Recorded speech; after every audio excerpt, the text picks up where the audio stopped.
me, mayohosko, coming to you at 60 frames per second in 4K resolution. No sugar, no filler, just real whole egg, and welcome to my channel.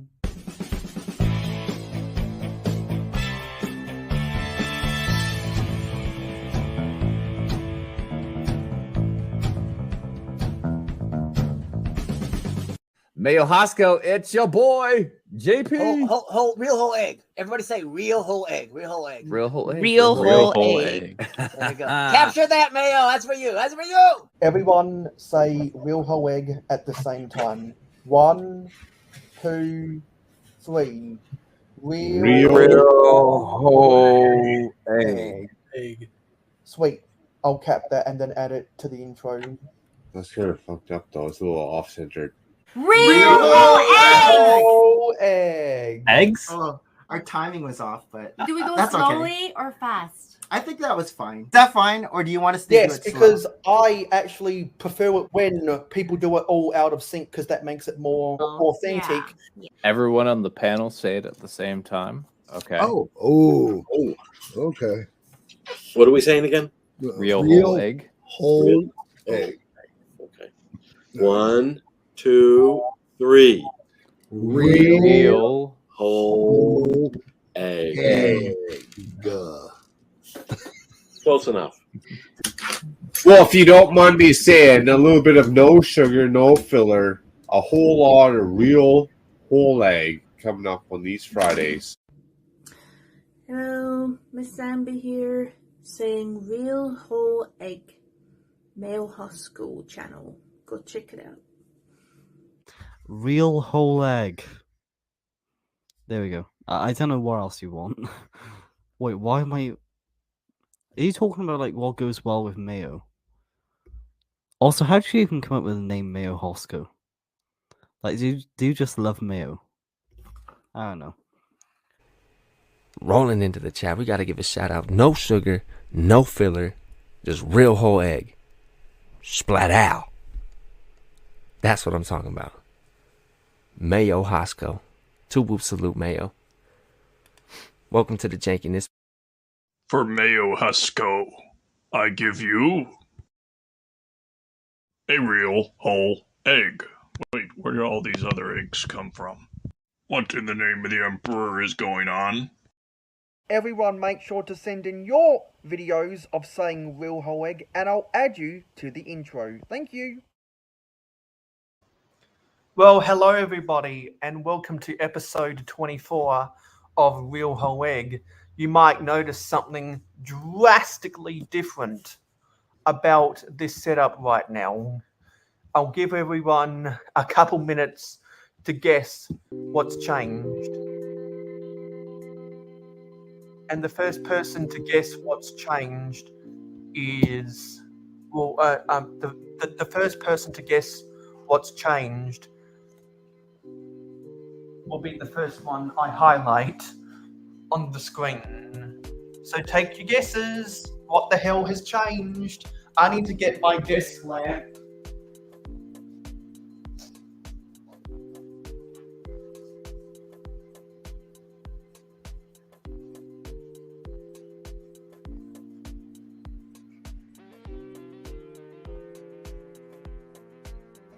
Does anyone have any guesses?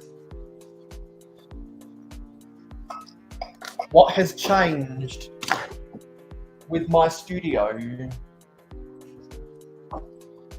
Because once you see it, you can't unsee it.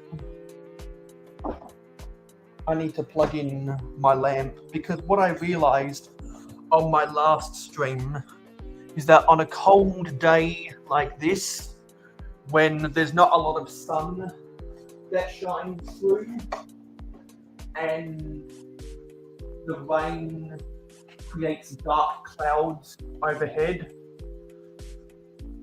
I really need extra light that comes through here.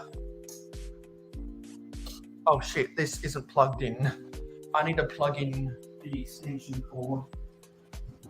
I have an extension cord that I run through here that goes to all this stuff. that I have on my desk, and that wasn't plugged in. Let's turn that on, shall we? There we go. It's a little bit bright. So let me get the lighting right. Is anyone guessing? I always wash my hands for the only hands, but that's not what's changed. I always clean up my desk beforehand. I've been in the garage for the last 2 weeks worth of streams now, so get your guesses in. Still no one's guessed correctly. Maybe it's something to do with the color. There's a clue. Maybe it's something to do with the color. Because I teased something I was shopping for on one of the Brickable Cows live streams. So, and also I talked about it a little bit on Miss Ingrid Brix's stream. On Miss Ingrid Brix's stream. Yes, just saw it, Johnny. That's correct. Johnny G says, cleaned the Legos of your brand new overpriced Swedish table. Yes, it is a table. Brand new table from IKEA. I'm not showing the full of it, and I'm not giving the exact details just as yet because that's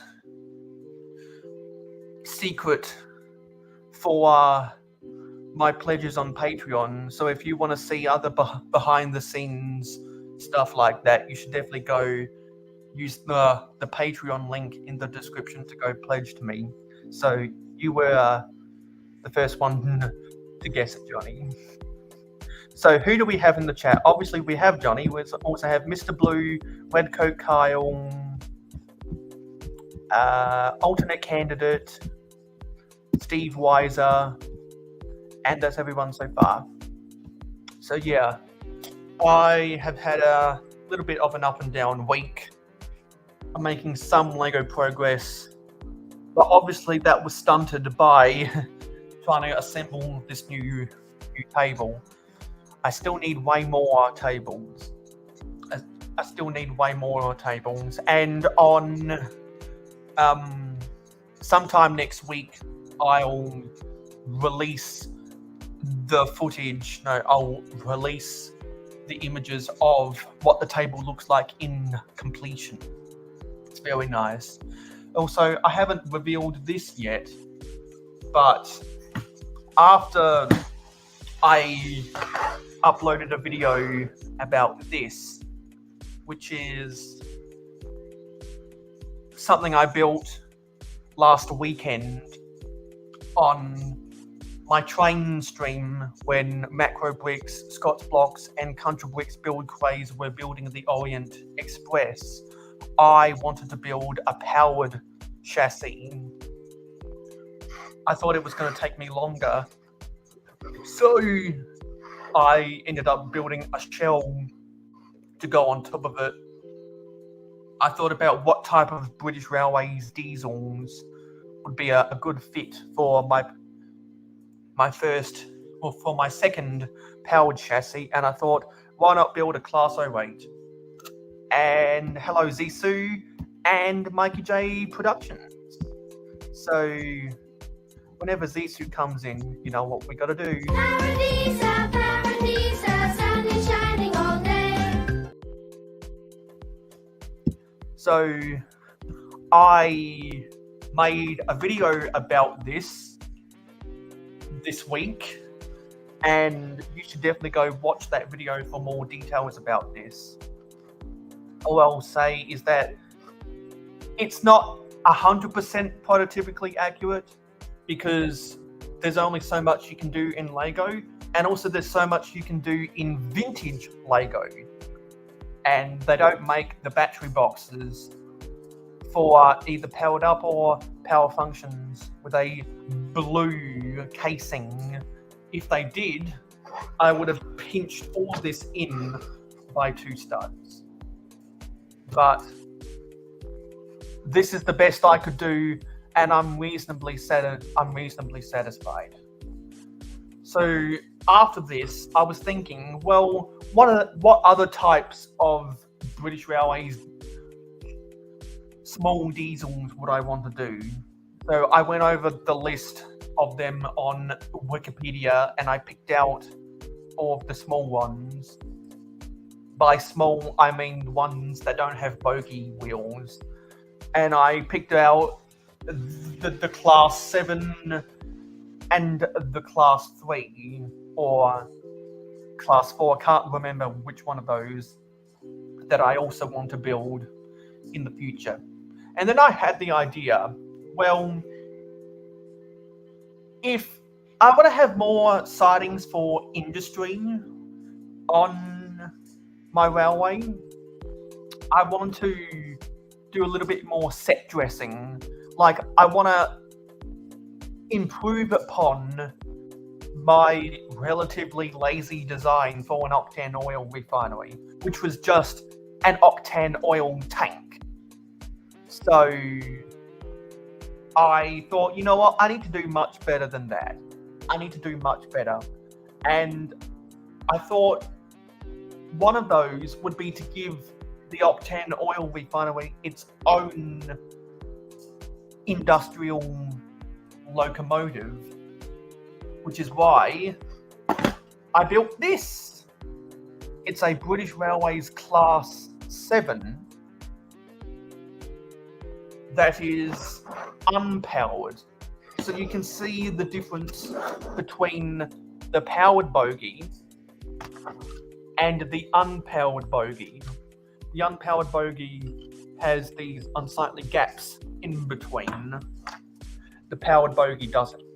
And we're at 10 viewers right now, double digits. Let's please do everything to keep this stream in the double digits all night, or for the whole duration of the stream.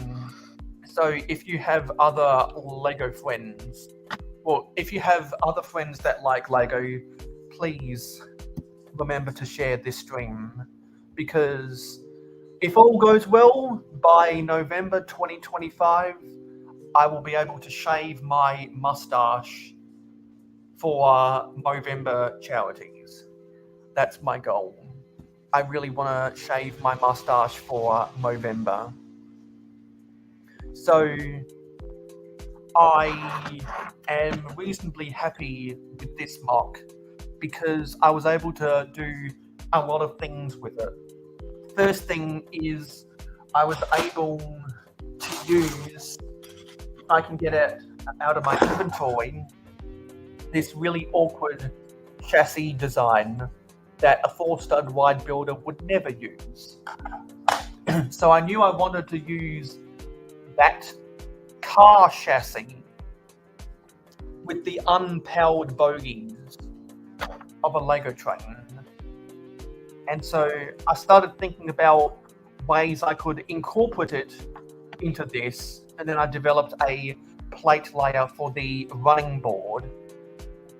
And then I thought to myself, well, what shape of locomotive could this be? And I thought, well, with the pinched ends of those, that would be perfect for making a British Railways Class 7. So I was able to use that unsightly chassis. I was able to use these 2x6x2 windscreens that I don't use all that often. And I was able to use these 4x6 vehicle roof pieces that I never use, and the main inspiration for this being for the octane oil refinery was the octane sticker on top.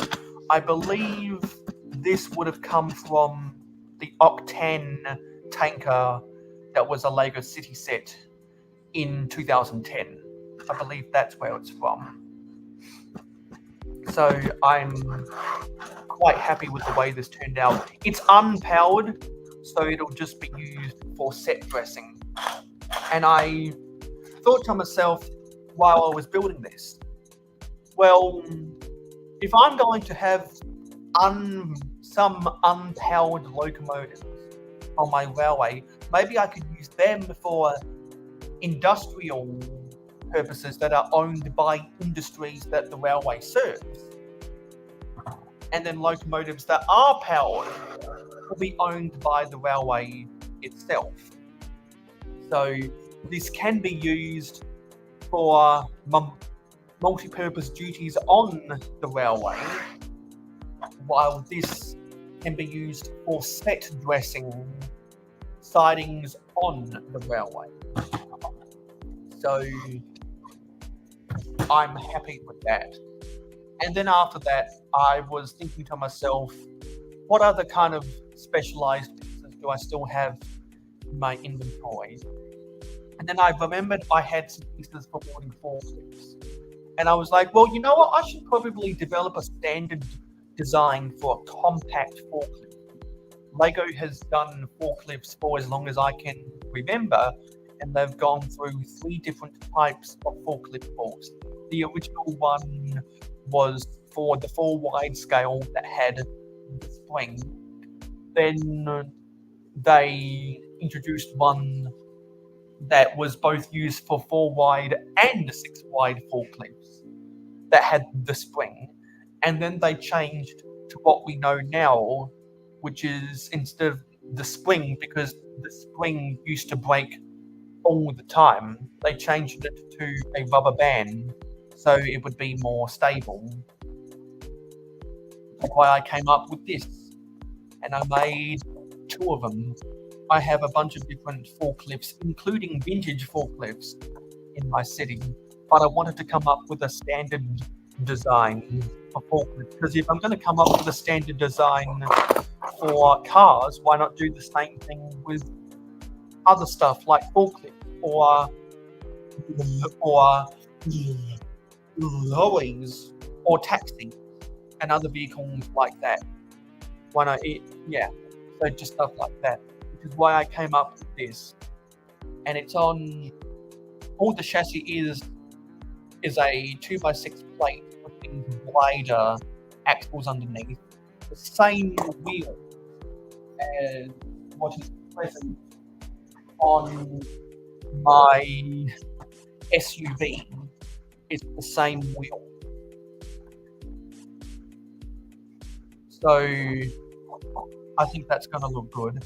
And then I created a plate layer underneath to support the hinged plates that support the forklift fork. There wasn't enough room for the fender on the front because it would interfere with the motion of the forklift fork. So I had to use just a regular 2x4 plate. But at the back I was able to use one of the 2x4 fenders, and then have a plate layer, so I have a 1x2 plate to fill in that gap.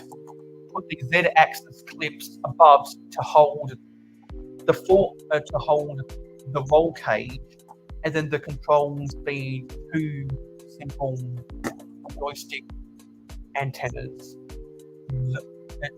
And joystick lever antenna. So that's my standard design for a forklift, and I'll have these running around different places of industry in my railway, and probably at my harbour as well, because you can never have too many forklifts at a harbour. I've seen a lot of forklifts running around the harbour that's close to me. And when I was on Miss England Bricks' live stream, and I was trying to build more vehicles, I kind of thought to myself, well, if I'm always running out of pieces to build vehicles, that I just have to buy more on from Lego or Quicklink, then I should probably just start building assemblies of vehicles, so that when I have the rest of the pieces, I can just build it like an assembly plant. So I've been going over the 4 wide roof pieces and making these assemblies for sedans, because those are the most common cars that will be on the roads, is sedans. And that is the same roof technique that can be used for smart cars like this. So that's a standard design with the standard shapes of windscreen, which is different from the roof shape of a station wagon or the double roof length of an SUV. But if I go to my four-wheel drive, I should also start making pre-built chassis for four-wheel drive, and I should also start making grills and bumpers for four-wheel drives. So that's my mission for the time going forward, until I can get more people pieces. And I do need to change a lot of the colours for chassis, because they just don't match.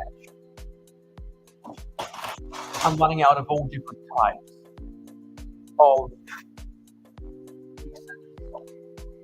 And it seems like every new vehicle I make is a new piece that I'm running out of. So I'm going to try to build as many of these sub-assemblies as possible.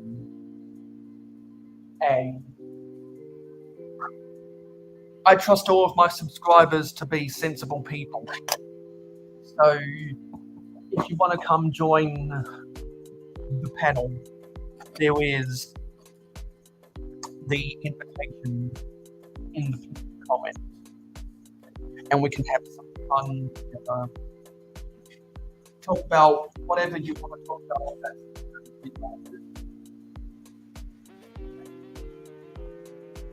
And it is a good struggle to get something.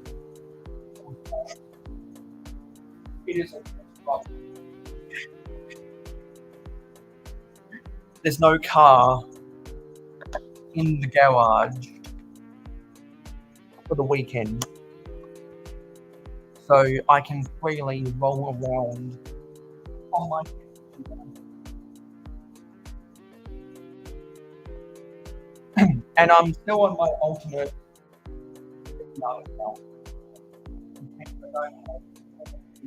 of my other one, because today is the 9th of December, and that's been my 29 hours. And right now, there is which is why I'm on this account.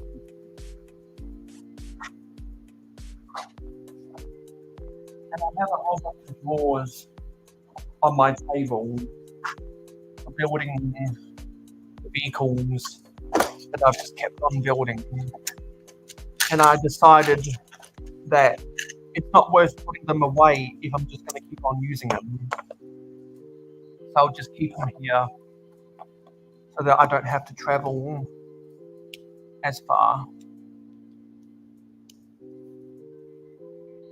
And I'm seriously running out of a lot of these pieces, which is why I probably start working on standard designs for other things.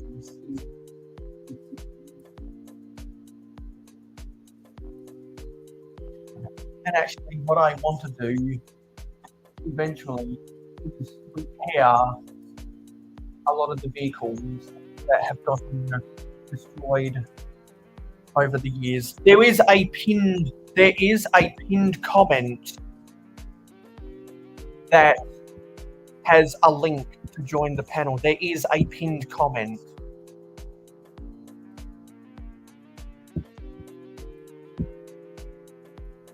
Let me double check that pinned comment is there. Yep, there is a pinned comment to join the panel.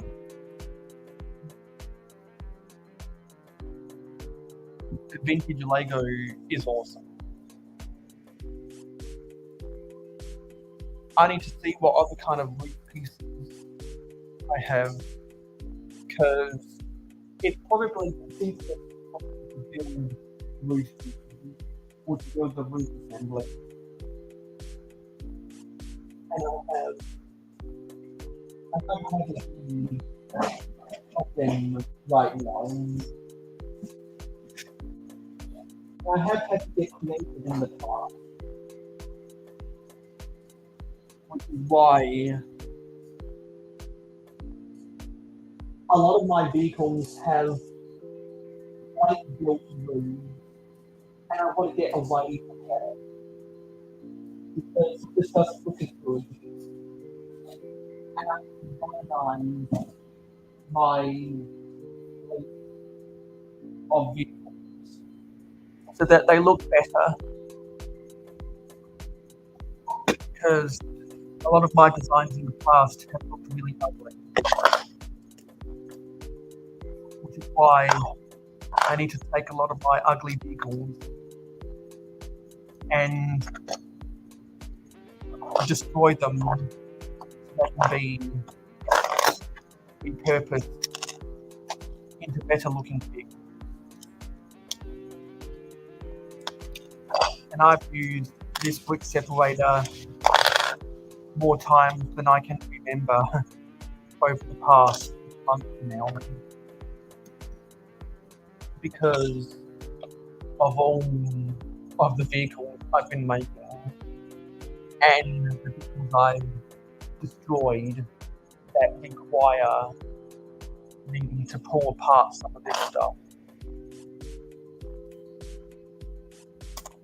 And what I need to do in the future is I need to come up with designs of bigger vehicles that use some of the other types of snot plates, so I can get rid of them from my inventory, because I wouldn't have a place to use them otherwise. It can get really annoying when you have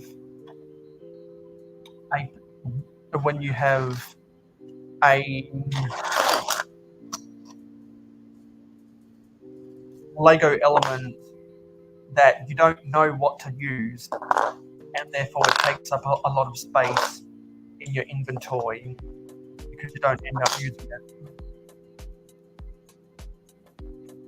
I'm sure other mock builders out there have the same problem with their inventory.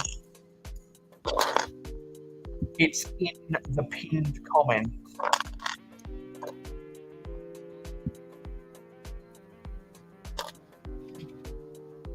If you can't see the pinned comment, then either something's wrong with your computer or something's wrong with your eyes. That's not discrimination. That's just a fact.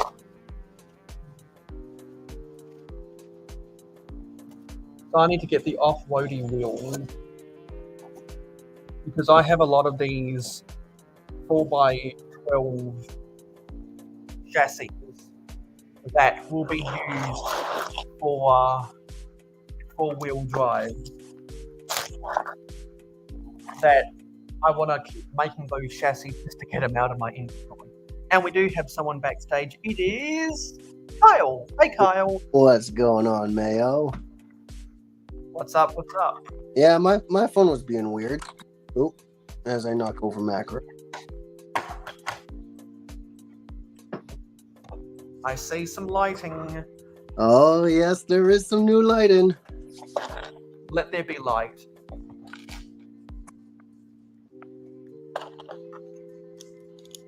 Now, if So how everyone, it was a blinking yellow.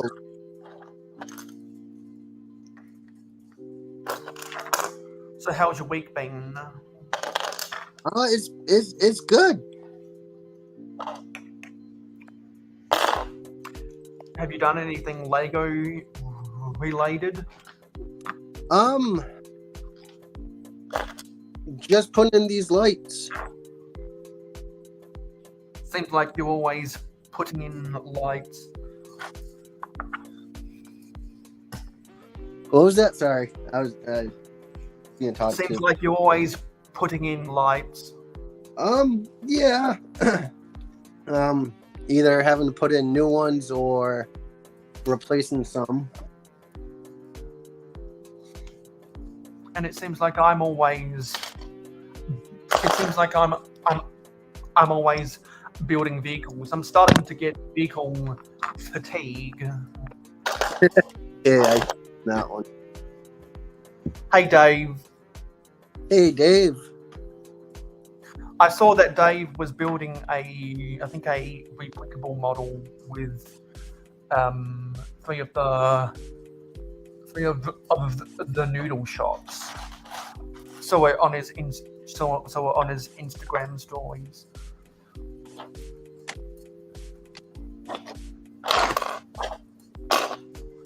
So yeah, I think what I will do a lot today is just build assemblies to build vehicles, because I can't really do any of the finishing touches.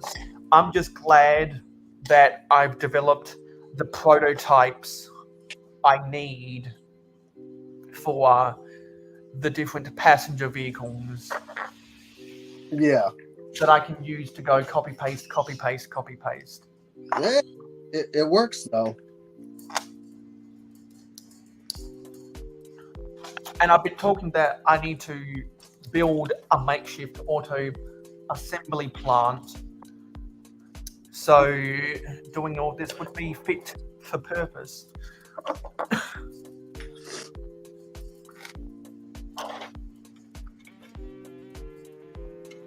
And I gotta kind of review my own work to make sure I'm keeping up to the standard. Yeah, I've actually taken a small break from doing like that. You cut out a bit there. I said I'm just doing like a small little break from Legos. Yeah, everyone needs a break from Lego every now and then. Yeah. So I have two big projects still in the works, and that's lighting up all the cars and doing my music.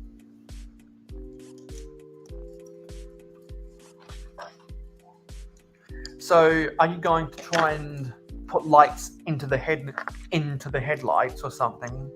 Both into the headlights and taillights, and then on my police motorcycles to have them actually lighting up and flashing.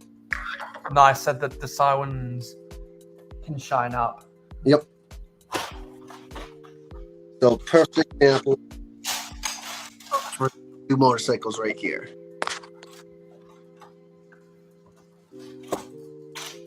And I was just on a live stream with a chip off the old block toys, and he said that he might come on later because he's building some Harry Potter trains, both the UCS and the minifigure scale version. Dave, it's about done. Again, the only thing that's left is to light up the cars. How it is right now is pretty much how it's going to stay a little bit until I get more room.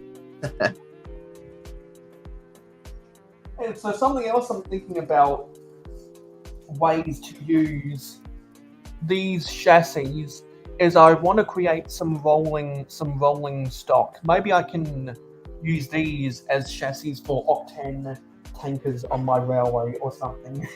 Yeah. Because I really don't have any other use for them, and trains are about the only thing I do that's 6 studs wide. Because that's my standard. Right. And I've been talking about this with people, but I'm just really tired of sets that are just vehicles. Yeah. I find them so boring. I'm just tired of it.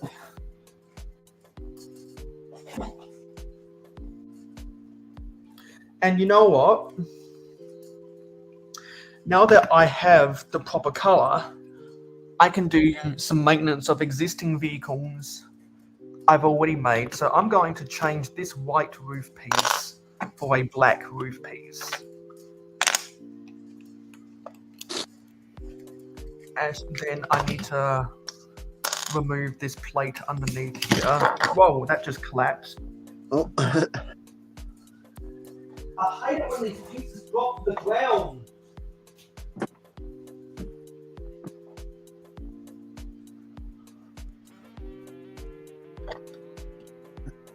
I don't even know if that was a critical piece or not. Oh yeah, it just went out the front here. It's just a simple 1x1.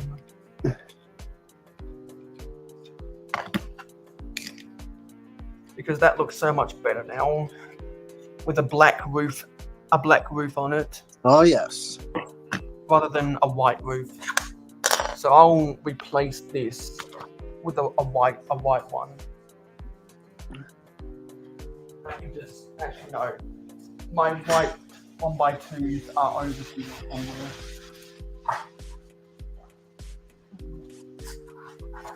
And there's a straggler, not sure what that's doing there. But, so besides the lighting, are you doing anything else?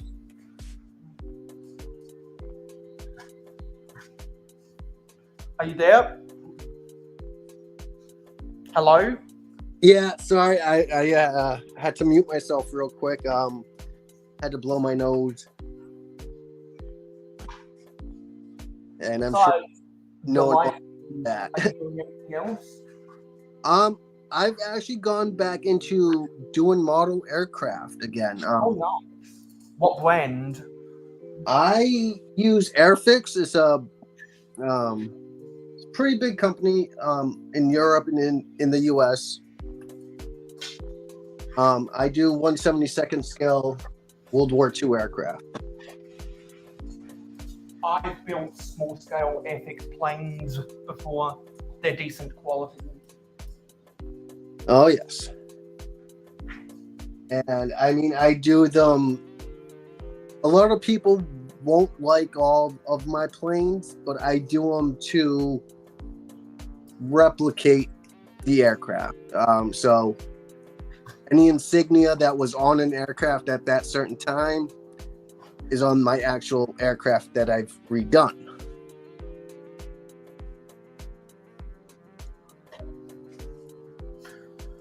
So that means if you were going to make a German plane from the early 40s, then you wouldn't be afraid to put up a swastika. Yes, and several of my German aircraft do have them. Or if you were to make a Russian plane from that same era, you wouldn't be afraid to decal the hammer and sickle. Right. Because, you know, this is a snowflake-free zone. Well, I mean, so actually, hang on one.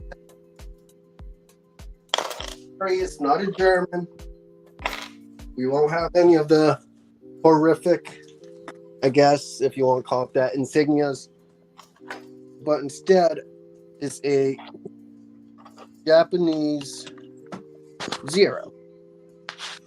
Nice, and it's got the red dots and everything. Yeah, and also if you notice, is that tail number right there is off an actual aircraft.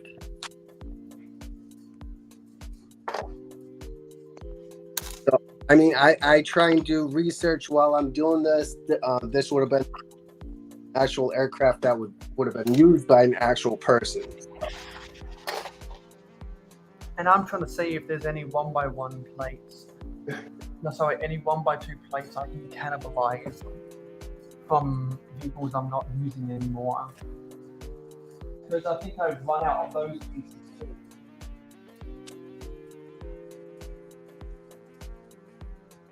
Because I'm not seeing that drawer in my collection. And whenever I don't see a drawer in my collection, I assume that I've already used all of that. Oh, hey, Zizous. Even see you on there. Yeah. We always play the Paradisa theme when Z2 comes into chat.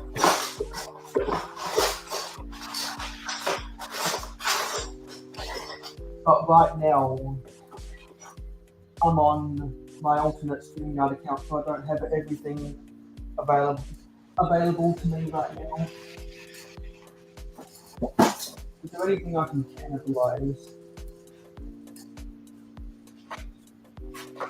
Looking for white 1x2s. Hello, Lego Team B. How you doing? Not having much luck. Hey Team B, buzz, buzz, buzz. Everyone spam those B emojis. But yeah. Is this a 1x2? No, that's a 2x2. I guess for the roof pieces, it'd be easy to swap it out later. I'm gonna take a liberty with that. Liberty, liberty, liberty, liberty. When I was at Chicago, I always got excited when the Liberty Mutual commercials came on TV.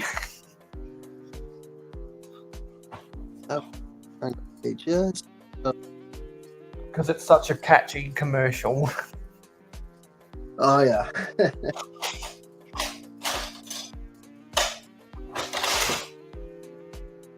And I'm trying to see how many more of the newer advanced bumpers I have. Because I'm not seeing too many more, which would restrict my ability to build more four-wheel drives.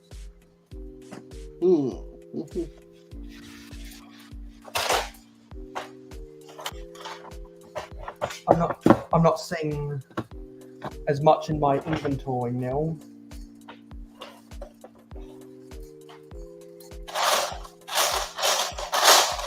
And that piece is crucial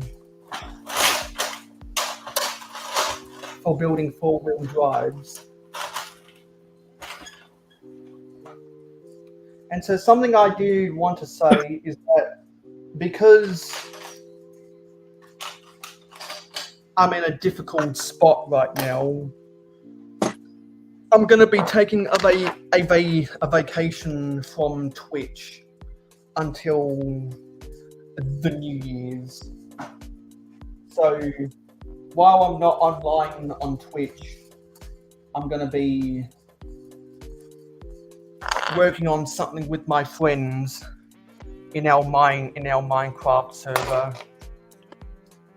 And if we can't get that up and away, I'm going to start on another project on my Minecraft server. And anyone that pledges to me on Patreon can request an access code to my Minecraft server for as little as 99 cents per month. Hey Scott. So if I have any yellow chassis, then I could build more. Then I could build lots of yellow cars, but I'm a broken record when I say I don't have any. But as I'm running out of all these pieces, I am discovering pieces that I do have in my inventory as I empty my inventory out of most things. And I am spotting pieces that are in the wrong place. Stop. You notice anything different with the background? With your background or my background? My background. You've got the traffic lights that are swapping colors now. They are. So happy about that. And actually, I'll ask everyone who comes onto the panel, have you noticed anything different about my background? I did. What? The table. Exactly. New table, baby. And if anyone wants to see the full specs of what this table looks like, then and my plans for this table, I posted about it over on Patreon.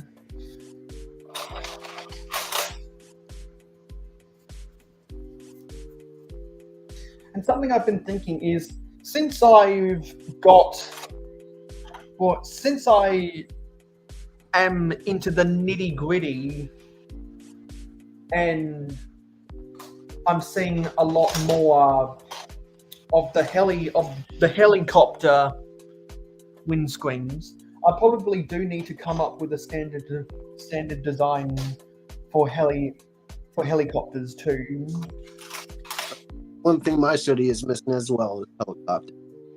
And there's actually some instructions I have for a fire helicopter that I think came out in 1991, that I just want to use those instructions because I think they're a good basic helicopter. I'll probably just use those instructions, replicate it over and over again, and then I'll call it a day. Right. with any given helicopter. That's what I'll probably end up doing. And if anyone else out there is building Lego, or you want to talk about Lego, the invitation to come join the panel is in the pinned comment. So, Mayo, I do have to tell you one thing, because I know you were wanting to talk about lights yourself.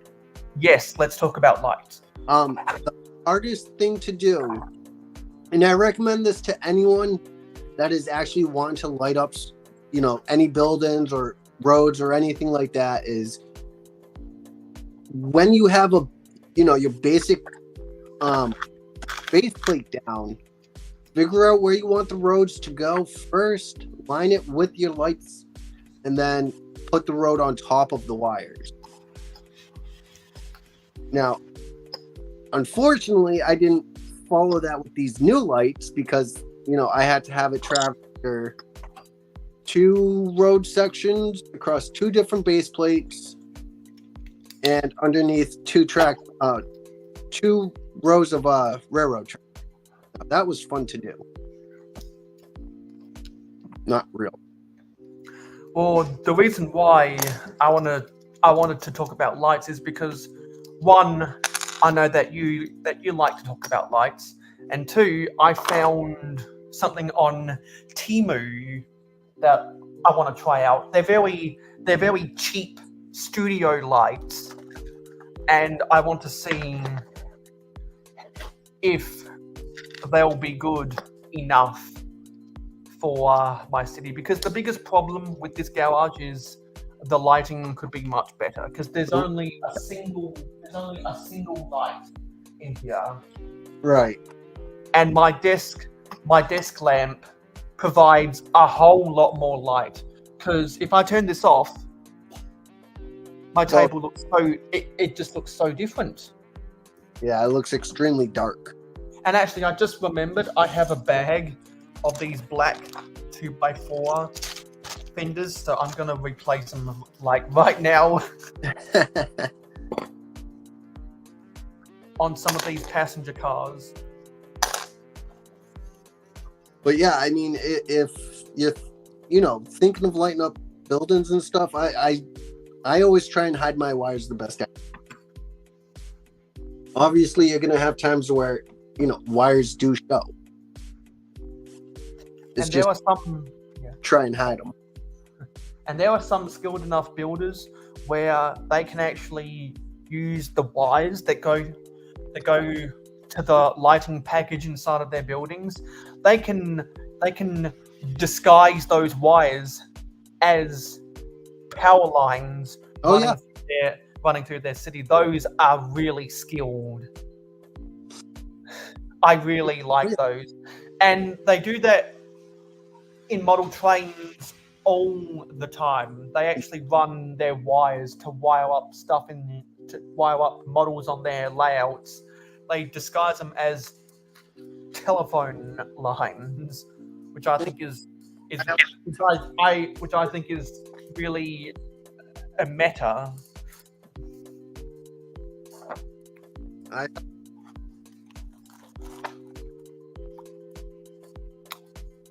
Zissou is multitasking right now. Yes, thank you. It does feel good to have this new table. And so what I will say is that eventually, going back to what we were talking about earlier, eventually I will film a video about this I have already filmed a video about this. British Railways Class 7 shunter diesel that's in an Octane livery. What I want to do is tomorrow I want to edit that video. Yeah, I want to edit that video and it'll be early access for my pledges on Patreon.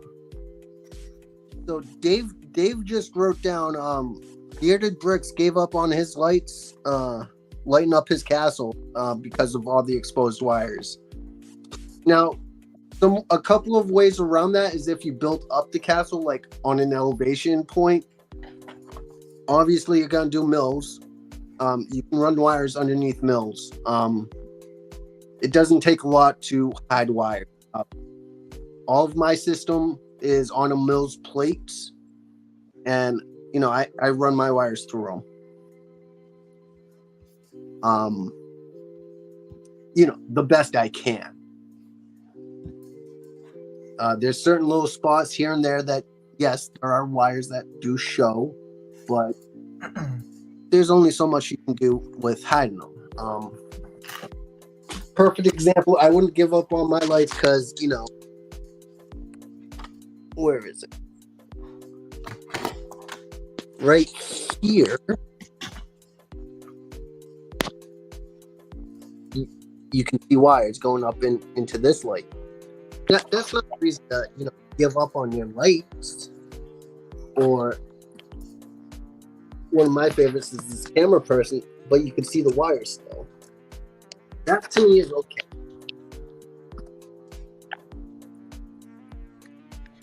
It is a real struggle to get some of these pieces apart. Particularly if you stack them in a way that's optimized for easy storage rather than easy assembly. I can't get these out. I need to use my stand. No, I haven't put any cannons on styles yet. I do have cannons, which is going into my museum mock that I'm doing.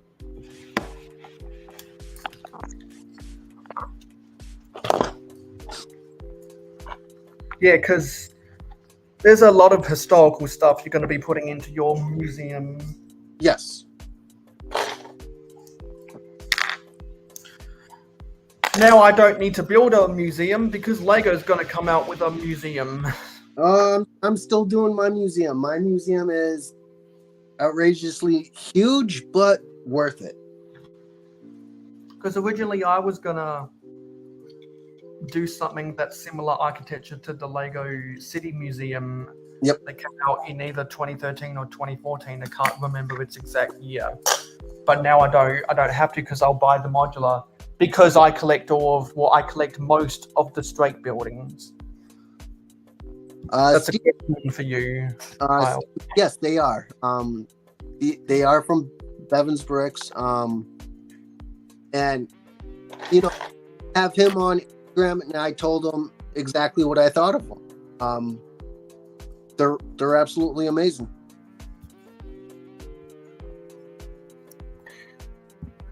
If you're not as confident about wire management, it's easy just to give up on lights entirely. It is easy to give up on doing lights. That's funny, Johnny. Back to the Future. Yes.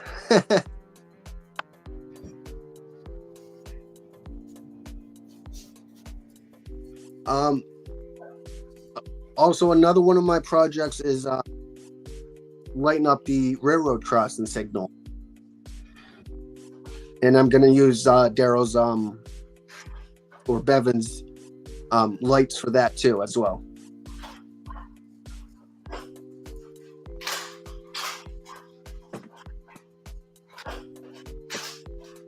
I'm not sure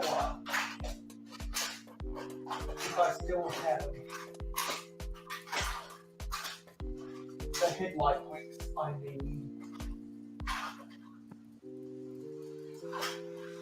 I've got a lot of the weird shapes of it, but I'm pretty sure I've run out of the standard ones. Yeah, because I got a whole lot of the Travis wicks, not a lot of the regular ones now, because of all these mocks I've been building.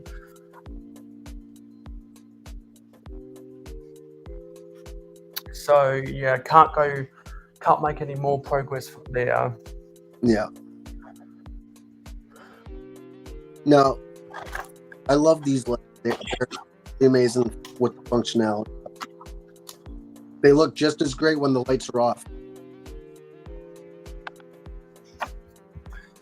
There used to be an automatic crossing for the 12-volt era that came out in 1986, I believe, which is the best crossing they ever made. Yeah, and Steve uses primarily Daryl's lights as well. I know a lot of people who have lights in their stuff just buy it from Daryl. Yes. So again, this is my first interaction with his light system, and I do love it. And yes, the 12-volt era of trains were honestly the best era.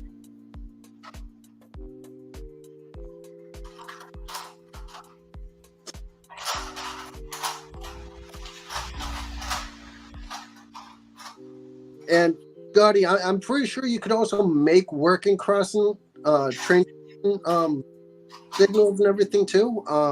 Just use a motor, all that fun stuff.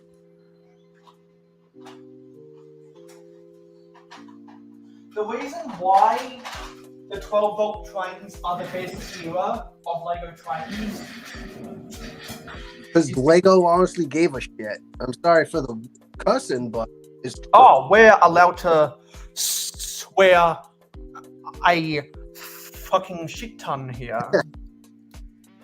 Because this is a snowflake-free zone. Yeah. But the reason why Lego 12-volt trains are the best is because that's when they treated it like a model railroad instead of a toy railroad. Yeah, and on top of it, like Lego also gave you options to go with that screen system too, like working lights and working signals and all that stuff too. The lighting package was the best element of 12-volt trains, in my opinion, because not only did you have the station lights that you could light up, but you also had the signal lights, which is the only time Lego has ever done signal lights. Yep. And besides that, they had the automated crossings, the automated switches, but they also had a decoupling unit. And before we go on to that, it's time for rotten eggs. This one is a rotten egg! Rotten eggs! It's rant time! So something I wanted to rant about is, it's not something that you'd expect, because I don't talk about it all the time, just because I'm a mock builder, not a set builder. But I wanted to talk about some things that I've been noticing in some of the Lego sets that have come out recently, and I've heard some people talking about it. Is that people are talking about how the boxes are smaller, and they're talking about how there are some boxes, even though they're smaller, they still have a lot of air in them. And I've heard people talking about how that could be because Lego is trying to make their shipments from different factories cheaper to transport them in shipping containers. Yeah. So that they reduce their shipping costs. And then I go back to what Lego fans have dubbed the box bloat era of Lego, which is really, when I think about the box bloat era, it's from 2008 to 2013, when Lego would make these really ginormous boxes, and there would be a lot of air in them. And it would be just a total waste.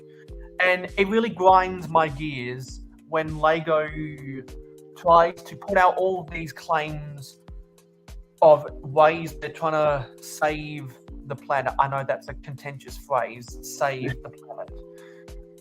And I just think that Lego is so hypocritical when they do that stuff. Because, yes, getting away from plastic bags in their sets is a good thing. You know what isn't a good thing? Using more cardboard than you need to. Yeah.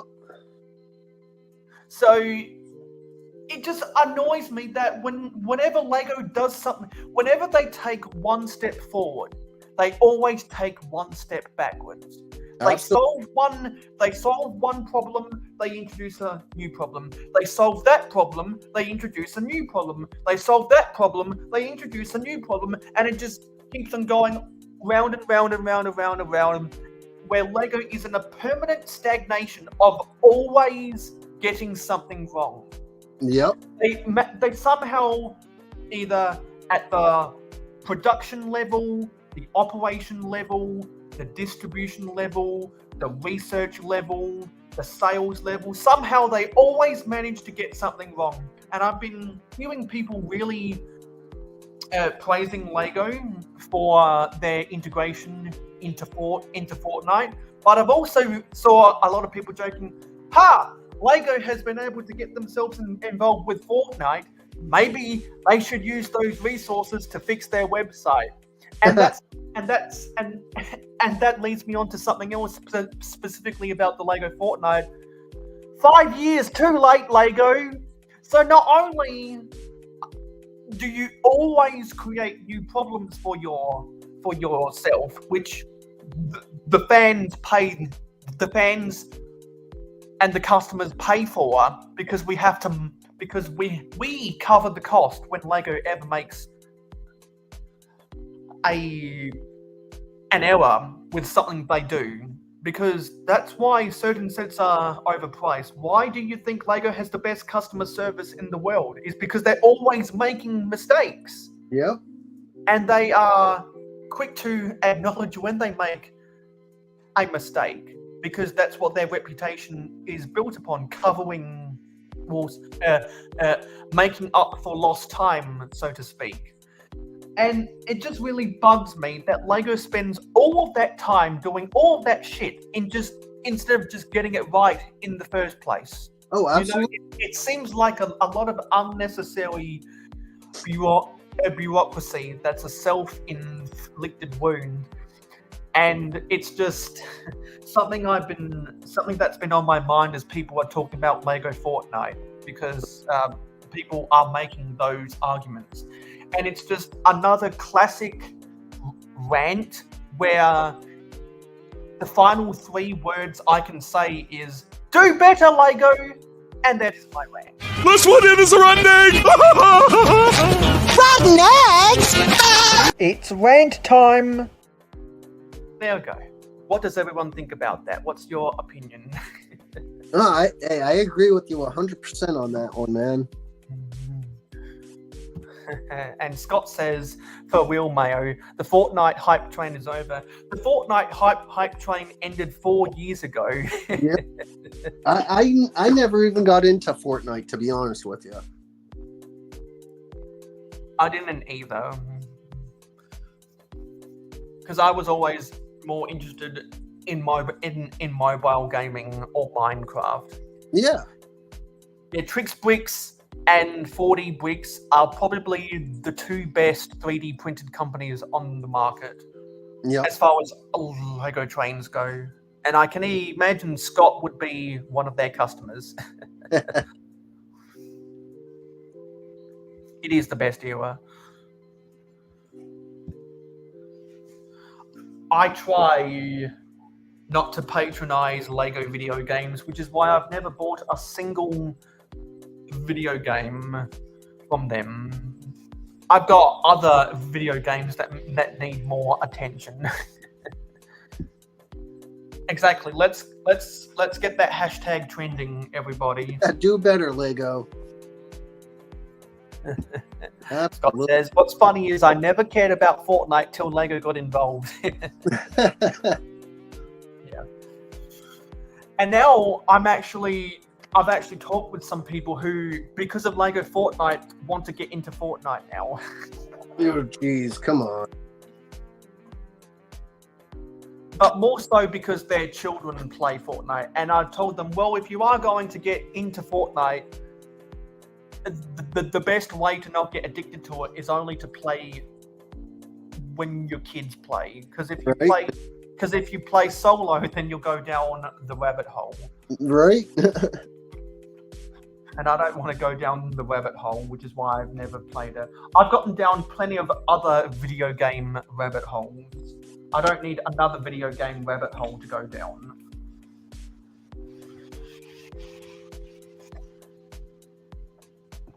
I think the only Lego video games I've ever played was Lego World Builder or whatever it was called. I wish there was an online version of the Lego Western chess that would be fun to play, because I've seen people play Western chess on YouTube before. I think they used the cannon as the rook and the cowboys as pawns or something.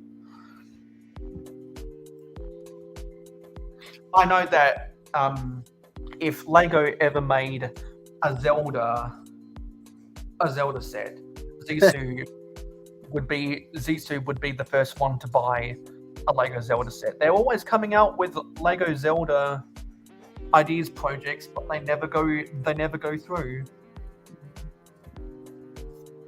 So Mayo, if you've noticed, I rolled in my new shunter that I just made too. Oh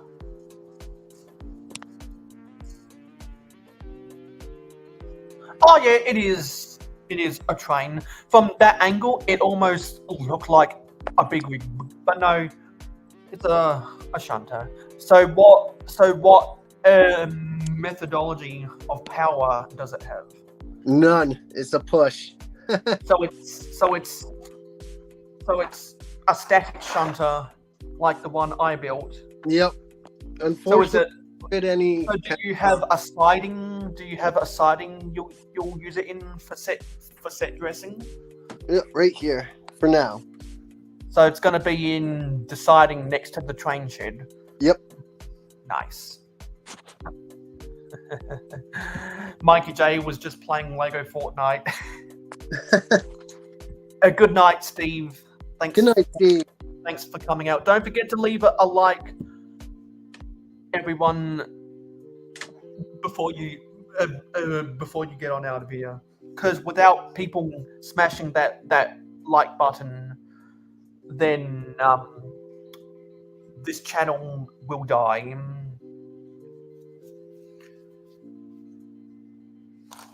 So I've got a lot of these off-road tires. So I'm going to get some of the wide axles and put some wheels underneath here. There you go. Because I have way too many of these wide axles. So the one thing I like about the Lego cars that I have, for example, this one back here, is the difference on wheels. It's not the normal Lego wheels that stick out from the side of the car. I can't stand that.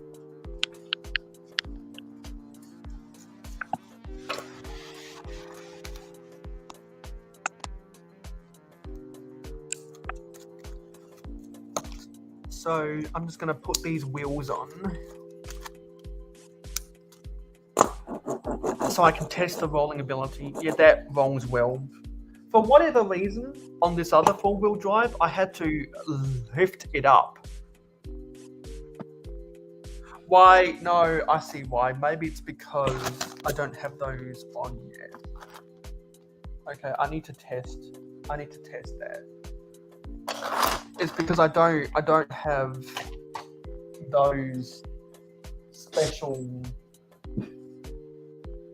snot pieces. I'll have to try that.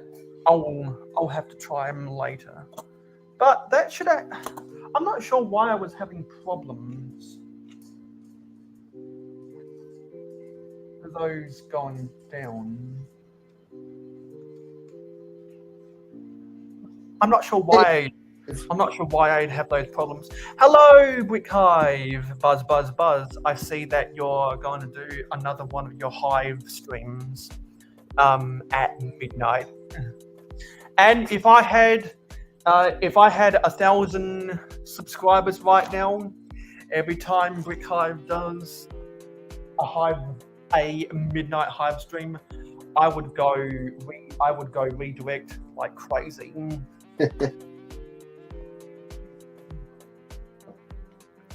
Because not sure how many people that have 1,000 subscribers have ever done a YouTube redirect, but it's YouTube's answer to a Twitch raid. And whenever you do a redirect, whoever's stream you redirect to, they're probably going to be excited whenever they get redirected. Yep. So what's going on in the comments? Mikey was saying some things. Yeah, he was just playing Fortnite, and he's gonna pick up a Baldur's Gate soon. I'm not sure what a Baldur's Gate is. Is that a Bricklink set? Really like it. It's like Minecraft, but better. Oh, don't ever say anything's better than mine, than Minecraft, because I'll get so triggered. Just building. Yeah, that's waiting for me to see that comment. You build with Lego parts, so as a Lego fan, you feel at home. Nice. That's always a very meta gameplay. I don't have two of the blue ones of these, but I definitely want to have a blue four-wheel drive going around in my city. I'll go get that one other piece I have that isn't blue. You know what it looks like. I only have one of them, and it's in a different shade of blue than the medium. Actually, these might be dark azure fenders. That's what it looks like. I only have one of these, and it's probably just because of the memories I have from Brick World Chicago. But as I'm building a lot of these 4-wheel drives, I think of two people: my dad and Brick Hive. And also, yeah, I don't know if it's I don't know if it's a sign from the universe, or if it's a spirit, or if it's deja vu, or a reoccurring memory, or just something that sticks out. Something that just sticks out to me. I can't explain it. And also, I thought it would be funny to build a 4-wide version of the sand crawler. Just make it absurdly tiny, kind of like one of those clown cars. Because I watch a lot of hauling and bowling, and whenever Frickin' Bricks talks about the sand crawler, he likes to refer to it as the desert truck.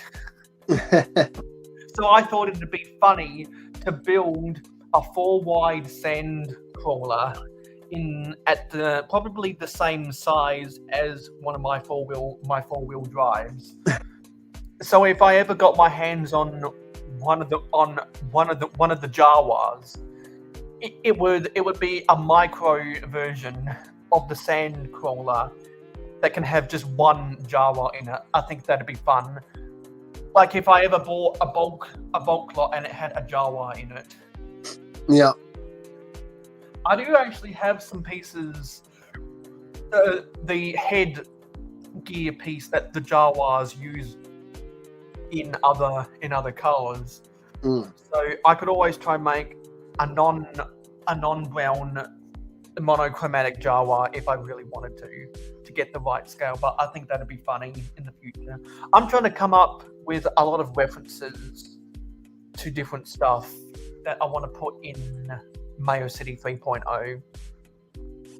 And Scott says, got the Alpine Lodge today with some Pab cups.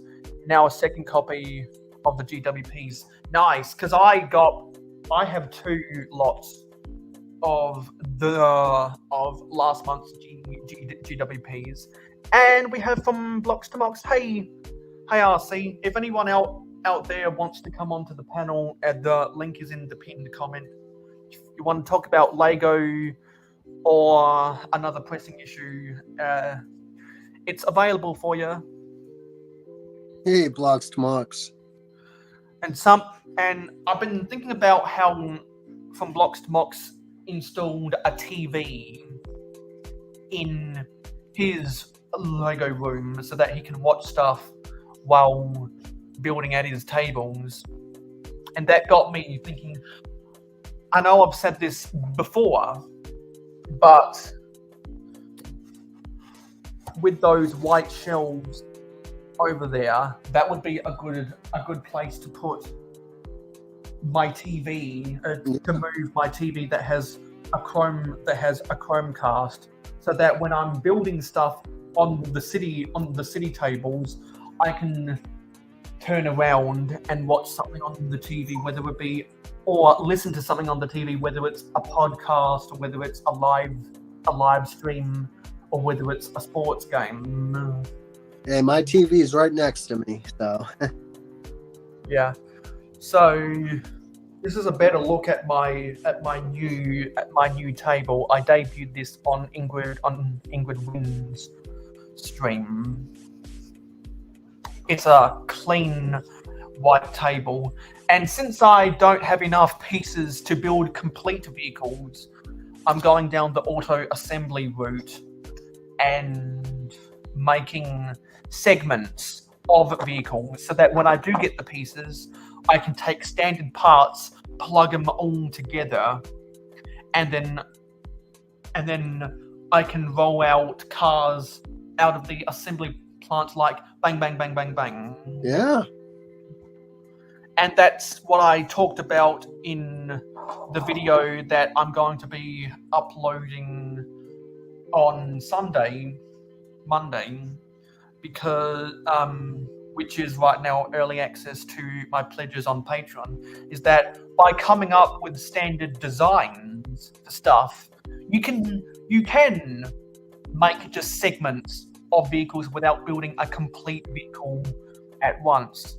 If you go down the communist approach, which is high productivity, low quality, then you can go bang, bang, bang, bang, bang. Because I'll be the first one to admit that these cars do not have the best quality in them. No, but they're not the best. They're not the best quality, and that's by design. Right, but the thing is, though, it populates your city, though. Exactly, and I'll be the first one to acknowledge that vintage cars from the 80s and 90s are not the greatest things in the world. They're not the greatest things, and that's what I like about them, is that they don't have the highest details, but you can understand what they are saying. They're just simple enough that they just barely represent what they're supposed to be.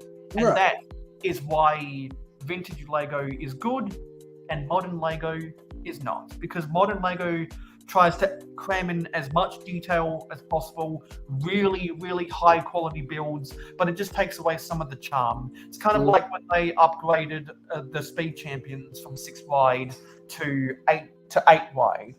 Yeah. Some people felt that same way. I actually like the 8 wide Speed Champions over the 6 wide, just because I think because I'm big into the prototypical accuracy of a lot of stuff. You can get a lot more detail, and the prototypical accuracy of 8 wide Speed Champions is way better. It's just superior, and it means that to bump up to the budget of the set, they don't need to include a side build in it. They can use the pieces for making the car more detailed. Yeah.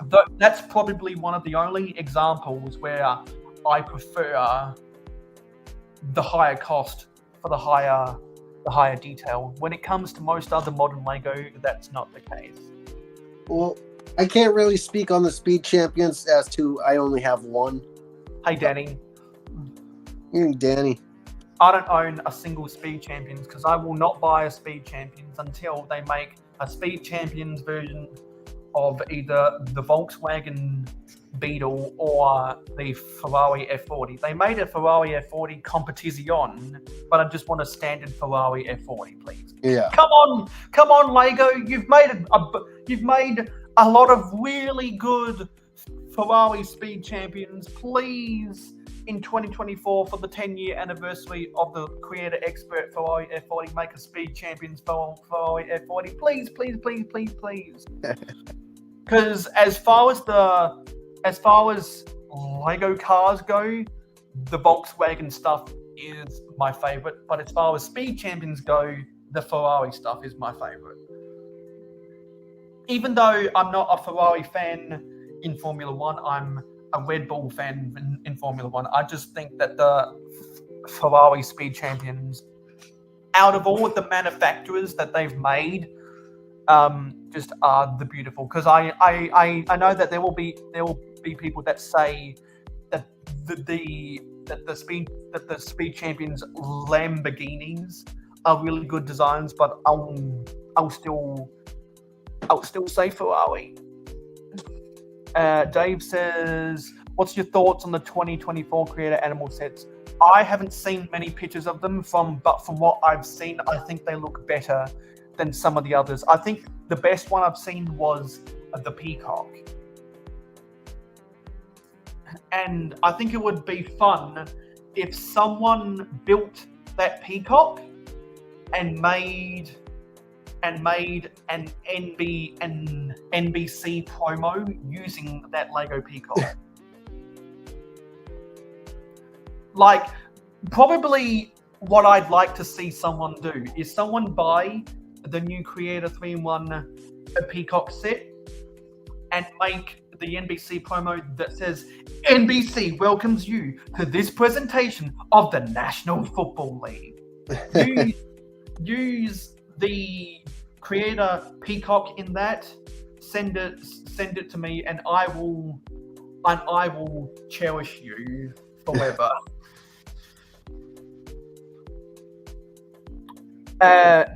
Yes, they did a Ferrari F40 competition in the 6 wide Speed Champions. They did not do a regular F40 in Speed Champions because the competition has a slightly different shape, either at the front or the rear than the regular Ferrari F40. I think it's because it's slightly more streamlined.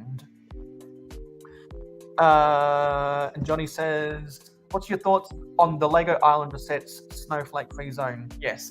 I grew up with the Lego Islanders, so I have a soft spot for them. And I like the fact that Lego made Islanders that were not overtly racist. Hey, clever pig. Because they used... Well, because it was an era where they only had the yellow bodies, and they made a tribe of islanders that doesn't really resemble any actual island nation, which kind of makes it its own imagination, which is why there's the other duck. I like them so much, because they're their own thing.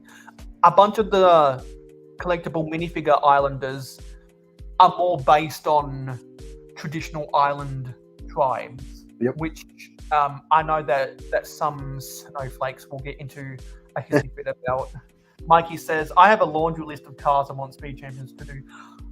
My list probably isn't the size of a laundry, but I do have some that I'm holding out on buying that I've mentioned.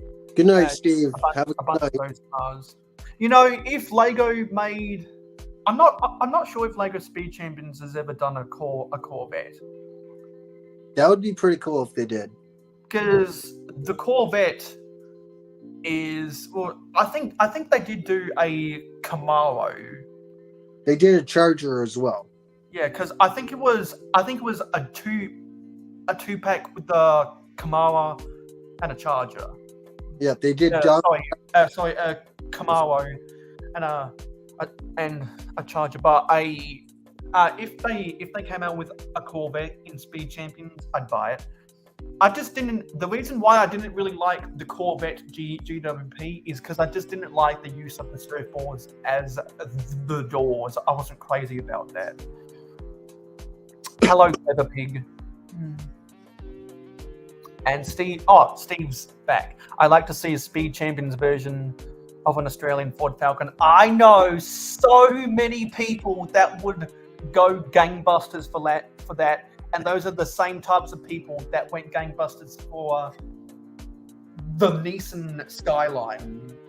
Yeah. Unfortunately, they don't make the Ford Falcon anymore, but that is a classic car in my country. That is a classic car. All right, man. Hey, I gotta get going. I gotta get ready for bed. Cool. Where can we find you on social media? You can find me on Instagram. I'm about to post a couple new pictures on Instagram. Redcoat Kyle, spelled same as on screen. I'm only on Instagram right now. I'm gonna try eventually one day to either do Twitch or a YouTube. One day. Not yet though. Oh, so they already made Corvettes. Well, if they ever make a singular Corvette, I'll buy it because I don't really have an interest in the 2-packs. All right. Good night, anyway, man. Thanks for hanging out. See you later. Have a good one. Bye. Yeah, that's why I'm glad there's people in the comments to help educate me.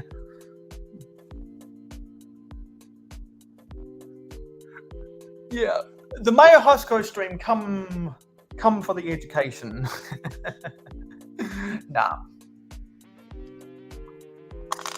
Anyway, I'm not sure what Chip is doing. I need to go see what Chip is up to, because Chip said that he might come up in here. He's got some Hogwarts Expresses to build. I am running out of some of the pieces I need to make these basic assemblies, and that means it's 2 p.m. Just gonna message Chip really quickly. There we go. So if anyone else out there wants to come and chat with me on the panel, you're more than willing to do so. And okay, that just ended. Yeah, so I am finding it really easy to build to a standard like this. And I did mention that now that I'm running out of pieces to even build sub-assemblies of vehicles, I need to get myself into the helicopter market. And I want to show a picture of the helicopter that I want to base my designs on, which I talked about earlier in the stream. It's a helicopter from 1991. It was a fire helicopter. I forget what the set was called, so I'll just search for fire helicopter 1991, and I'm sure it'll come up on Brickset. Stupid Mac stuff is getting in the way. 1991, that was a good year for Lego. Yes, I think it's the Flame Chaser. Yeah, let me change that. It's either the Flame Chaser or the Flame Fighter. Let me go Flame Fighter. No, sorry. The Flame Fighters was the name of the fire station. Let me see if this comes up. Yes, this comes up. The Flame Chaser Brickset. Let's go to Brickset. It was alternate, and let's get the share screen from this, because this is a set that I actually owned as a child.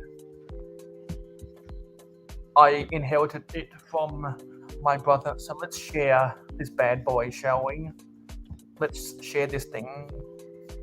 So it is Lego set 6531-1, the Flame Chaser, also known as the Firehawk, from Lego Town Fire 1991, had 55 pieces, 1 minifigure. The used value is $10 and the new value is $70. And what was the price when it originally came out? It's not giving. Where's the RRP for this? Where's the RRP?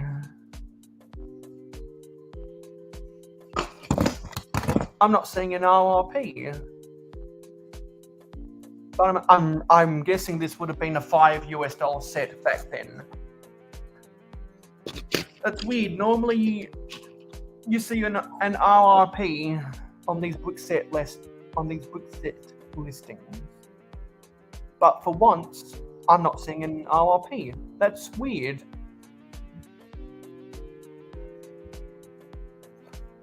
I don't think there's ever been a single Lego set that I've seen on Brickset that didn't have an RRP. Yeah, that's. I'd like to know what that set originally costed. So if anyone has the box for that and there's a price tag on it, let me know what that price tag was. So I'm not the only one who owned who owns that set.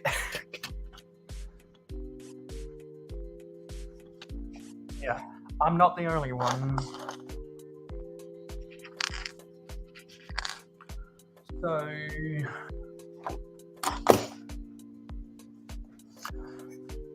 yeah, I think what I should also do is I should also build some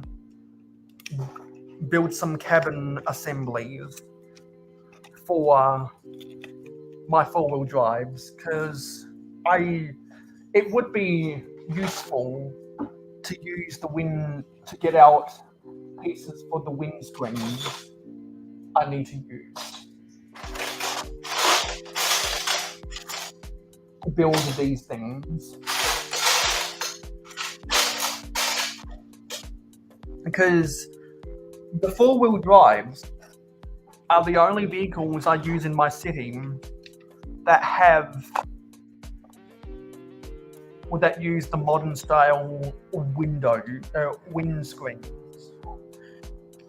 I don't have a technique for anything else. I guess I could make a different design of four-wheel drive if I really wanted to, like a different, like there's, and like maybe one's better for maybe one's better for traction and maybe one's better for aerodynamics. Maybe that's how I could decipher between the two. Like if I use this style of windscreen for better downforce, and then this style of windscreen for better aerodynamics, I could do something like that. But the greenhouse assembly for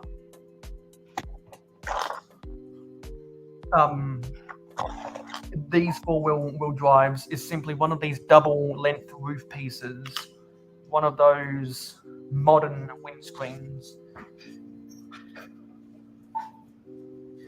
And then the same types of windows that I used on the SUV. So let me get those.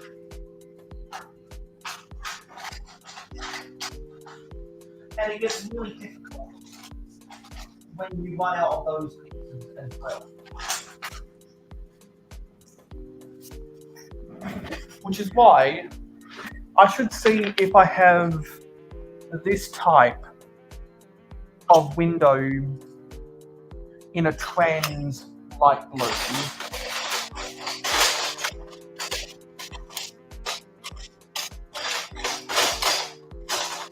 I do have one in the trans light blue.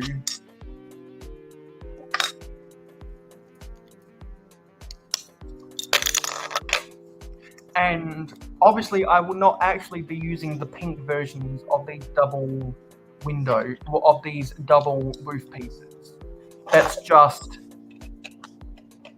because I don't have the appropriate pieces in those colors. I swear I had a vehicle that used a double roof piece in black. I really thought I had that, but perhaps not. Or it's being used in another vehicle, right? I really thought I did. Because I'm using some of them in grey elsewhere. But what we need is black to complete that. And I can't see any other black versions. Because I thought, yeah, when you use so many different pieces for building mocks, it can get a little bit difficult to know what you actually have still left to use within your inventory. I run into that problem a lot. Yeah, I wish that it was better like this. I wish it just had all of the pieces I could ever dream of, but that's not the case. And you know what I could do? Since I do have these, I could try and make a yellow four-wheel drive. Let's see if I can do that. I definitely have more yellow pieces that would be suitable. So let's substitute these grey fenders for yellow fenders.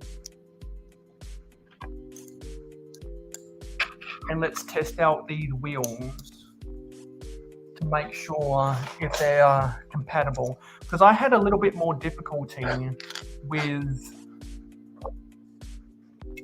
this style than what I thought I was going to. Because I had to use more plates than I anticipated on using. So I want to see if it is a difference between the fenders that is tripping me up like that. So I need to get more off-road wheels and tires. And then I need to get the extended axles.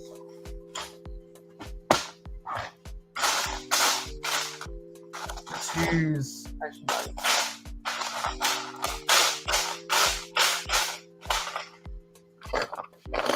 Let's get this out.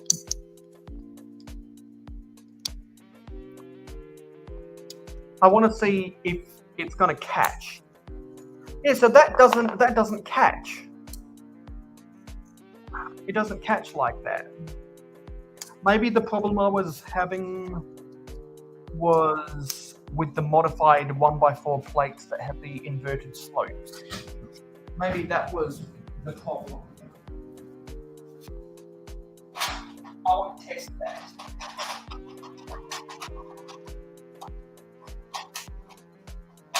Because the more trial and error I do, the more information I can take in for my experiments in order to try to create the best prototypes possible. So those wheels roll properly. So there's something in here with this one that made it odd.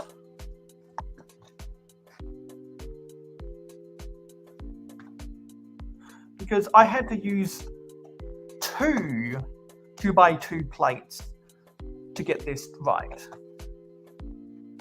When in reality, I'd only like to use one 2x2 plate just to get that extra ground clearance as you'd expect a four-wheel drive to have.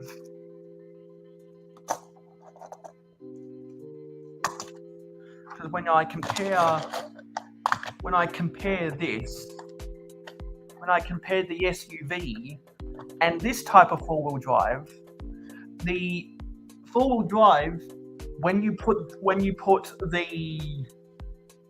the roof racks on top, is about one plate taller than the SUV, but I'd like them to be the same height if possible.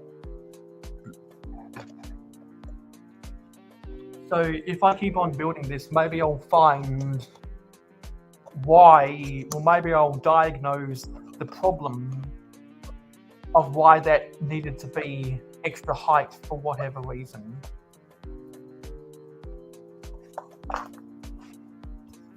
It was just weird. And I don't know why this is highlighting. Yeah. Yeah, there's just something weird going on in StreamYard. I'm tripping out, bro. I'm tripping out. Okay, now we need panels.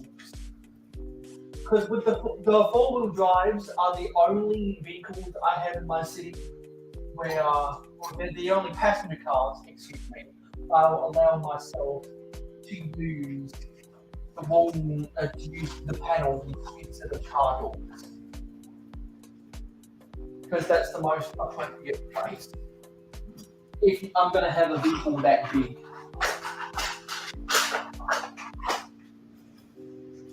I need to remember where I put some of this.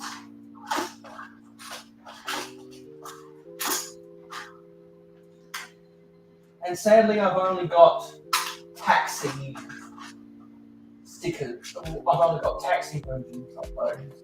So I'll have to use 1x2s instead of 1x4s. Really, those need to go in the printed and stickered elements. They don't belong there.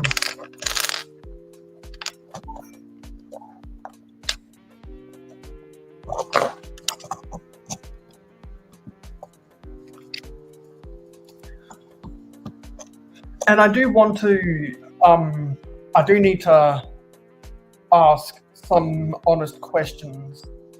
I need to ask an honest question right now.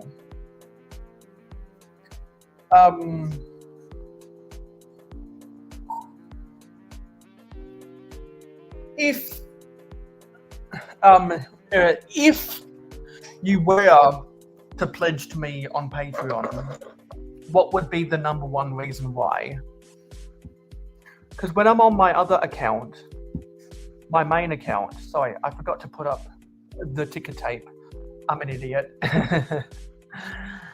On my other account, I have the list of perks that my Patreon pledges get. And I'm always looking to bring in new investors, even if it is for just $1 a month. I'm always looking to bring in new investors. And I like to keep consistency whenever I do my perks. The simplest thing is, of course, early access videos, but there's a whole bunch of other stuff that I do. So if you know kind of what some of my perks are, what would be a perk you'd like to see me do that might make you consider pledging to me on Patreon? Or if you don't know what any of my perks are, I'm happy to ask questions. I'm happy to answer your questions about any of that stuff. Anyway, I need a yellow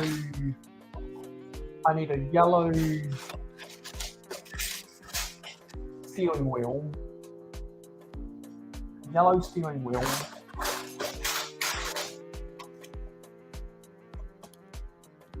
It goes there. And I need a yellow chair. And so the great thing about this is that a tough guy who's out in his four-wheel drive has plenty of cargo space at the back. So this is a slightly different build than this one because of the different shapes of fenders. So I think, actually, let me pull this off and see what I did underneath here. Okay, so actually no, this needs to go one back, and that goes one back, because that is stacks of 2x4 plates.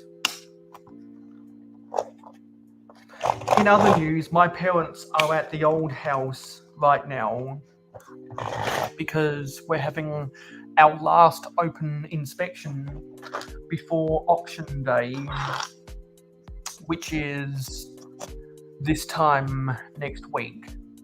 And the auction will happen before I go live. So hopefully I'll have some good news that our house sells for a good price, and I'll be able to let everyone know how much we sell it for on episode 25 of Real Whole Egg. So we need plate layer underneath there.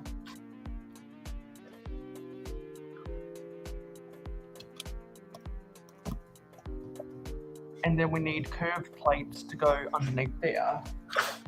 Sorry, a curved slopes to go underneath there.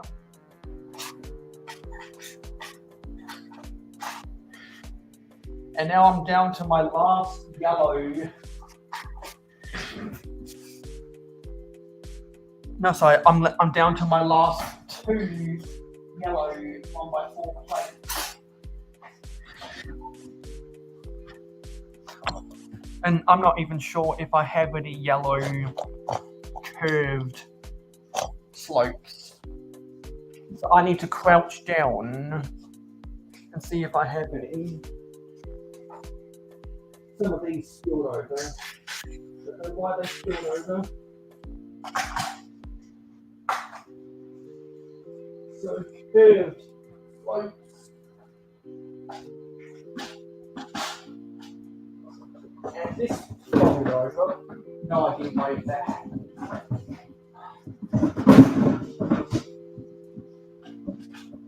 And what's annoying is that where I have to place some of my drawers come out onto the leg of my whiteboard, which can make it a little bit difficult to pull some out. But I think I haven't seen some yellow ones there. No.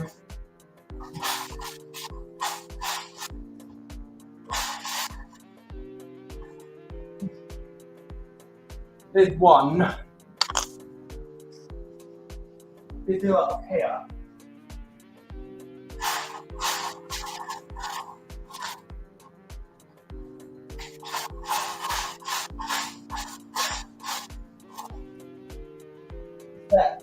Is that yellow?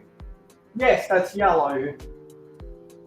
So I can make the bonnet hood for this 4-wheel drive.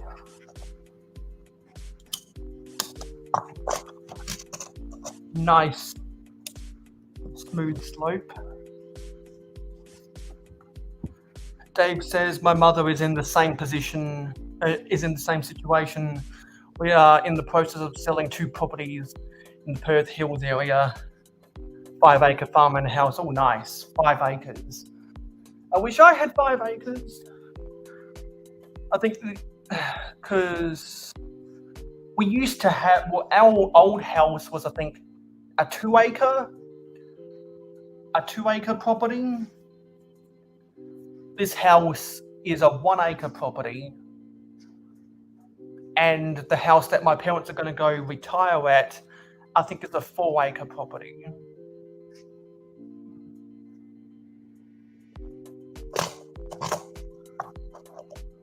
Okay.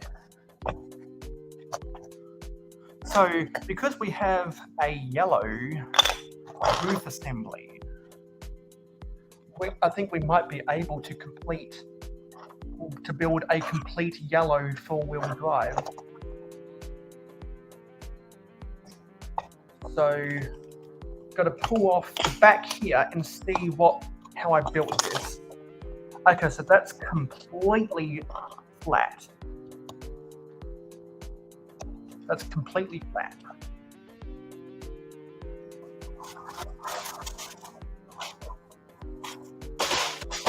See if we have another one of those windscreens.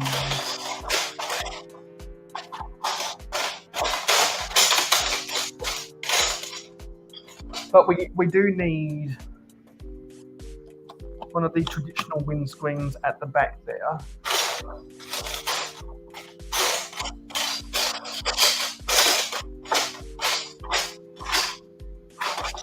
And I don't think we have any of them. So this is going to have to be a prototype of an aerodynamic 4-wheel drive. Yeah, this will be an aerodynamic 4-wheel drive.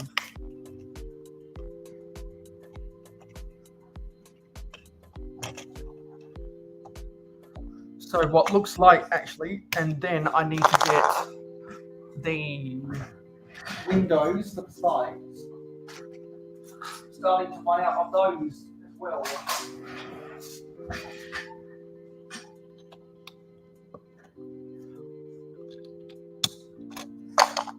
And because this is an aerodynamic 4-wheel drive, it doesn't need the extra tile at the back.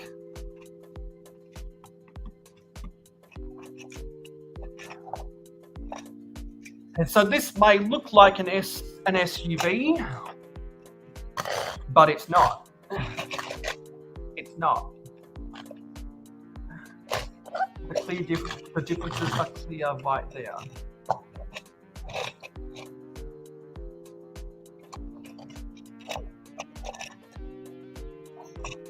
So what I'll do now is I'll get a plate layer on top here that we can build the roof wax. Because the roof wax are the big distinguishing factor.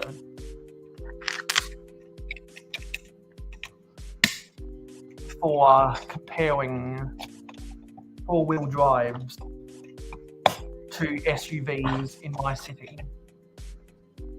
So I'd like to, let's see what kind of four long bars we have.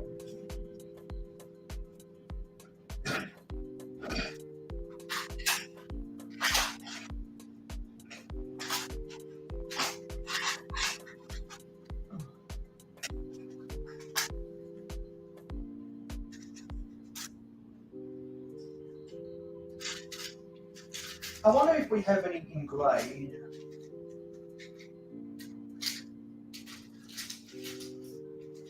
Do we have any in grade? I have a lot of the 6 long bars. And I have more of the 3 long bars than I thought I did. But I think I'll be able to make it work with this. Now we need the Z axis. Slight little trade. It's so easy for me to roll back and forward here. Much better than the carpet at my old house.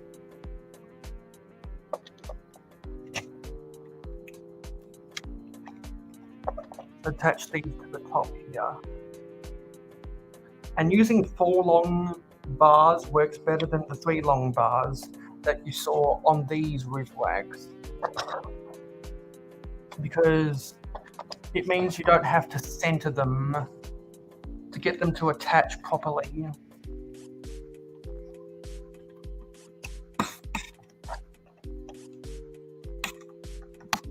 So this is what I'd call an aerodynamic 4-wheel drive.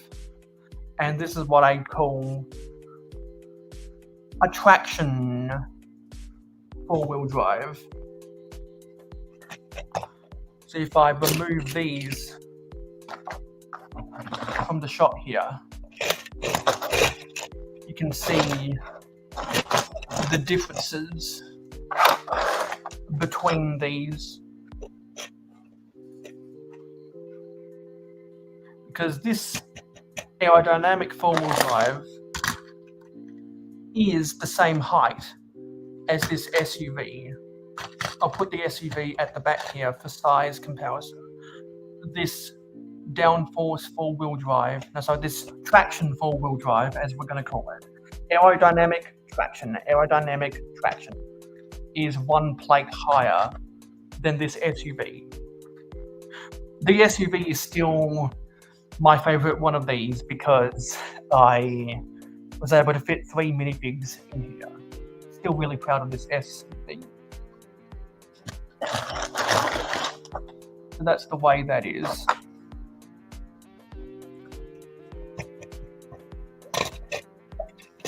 So what I should do now is I should find the pieces for the headlights, grille, tail lights, and the license plate.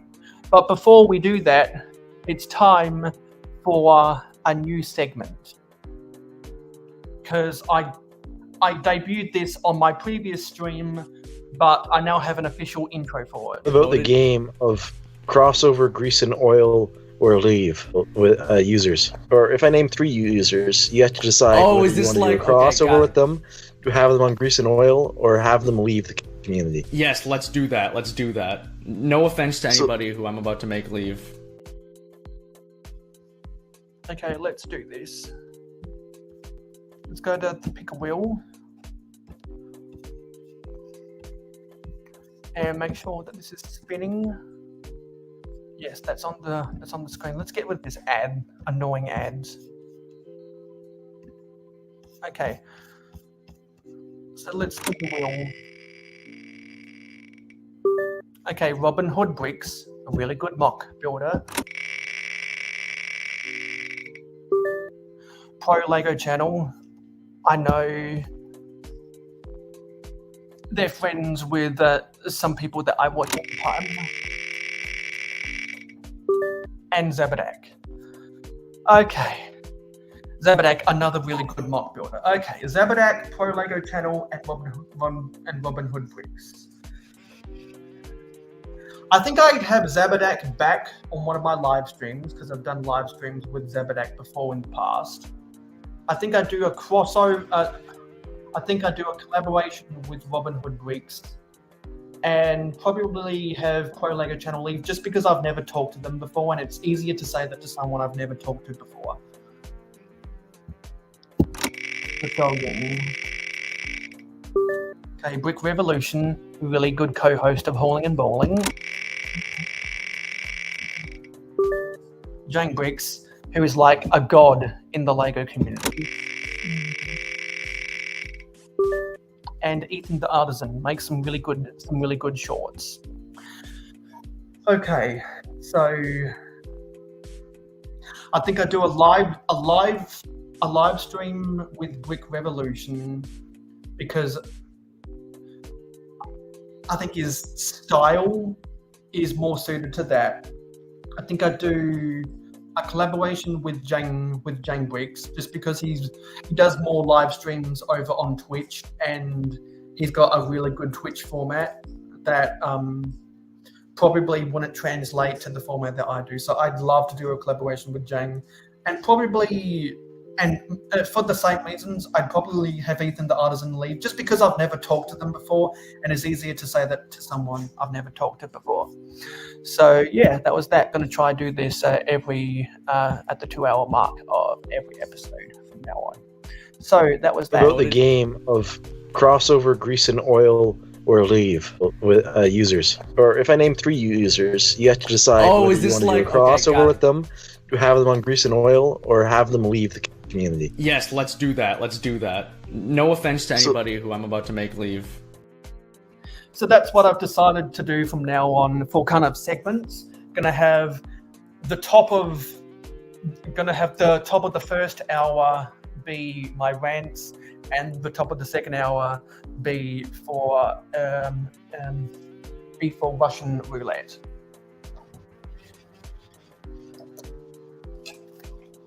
And I do see we have some more chat activity. What's going on here? They've said once the old house is sold, I've got to move all my city sets to my place. I hope it doesn't take you as long as what it took me, because it took me about 2 weeks to get all of my Lego over here. Clever Pig said my mum just mailed me my old Caterham and Creator Expert F40. Oh, you own the Ferrari F40. I'd love to see pictures of that. I'd love to see pictures of yours in the flesh, Clever Pig. Reach out to me on any of the social medias because she's an absolute legend. Well, you would have to be an absolute legend to own the Creator Expert Ferrari F40. Yeah. Our mothers love us really much, and your mama is insert whatever joke here. If it wasn't for my mother buying me Lego 35 plus years ago, I wouldn't be here. And if it wasn't for my father, and I'm not sure. Well, if it wasn't for my father and my half brother's mother buying him Lego, I wouldn't have gotten involved into Lego. So So, yeah. Dave says, so Mayo, what happens when people donate to you GoFundMe and it doesn't reach a goal? What happens to the money where money people have donated? It just gets it just gets auto refunded. If it doesn't hit the goal, it gets auto refunded. Hello, Macro Bricks. Hello. Yes, oil and grease. That idea for Russian roulette was originally from the Grease and Oil podcast. Yes, I crammed about 200 people onto that wheel. It took me about half an hour to put people onto that wheel, and I'm always looking to discover new Lego community members that I can put on that wheel. Yes, we all hope you've been well, Mark. Hope life's treating you better. Yeah, life is busy. It is busy. Yeah, that's a good question. Are you going to be going live tomorrow, Mark? Not every YouTuber, just the YouTubers that I've known for a long enough time that I know that they actually make stuff. Some people that just comment on videos and they don't make any content themselves, they're not worthy of putting on the wheel because it's more focused about content creators than community members. That'd be a good parody. Real whole Jang. Maybe Nyaj Wix should do something about that. Which, for y'all who don't know, Nyaj is Jang spelled backwards. Yeah, hope it does get better for you. Johnny says, "See, did you play the macro bot, Mayo?" I'm not sure the context about that. Yeah, I've had that tragic story with Mark before, and it's a sad story, and that's the reason why when Mark and I went with other people at Brickworld Chicago to the Bricks and Minifigures store, he picked up a Explorians set and either a UFO or a Futuron set. I can't remember, because those mid-90s space themes were a part of his childhood. Wow, that's a high roller. Wow, you gambled everything and you won everything. Wow. It is cold-blooded. Tragic backstory.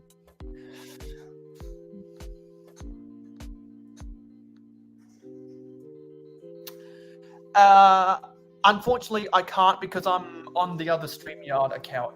My regular StreamYard account, the hours actually resets today, and it reset a couple hours before this stream, so I didn't have time to create a new stream on my actual account. But for episode 15 of Miracle Whip, which will be after Hauling and Balling before Clickin' and Brickin' on Sunday night, will be back on my regular account.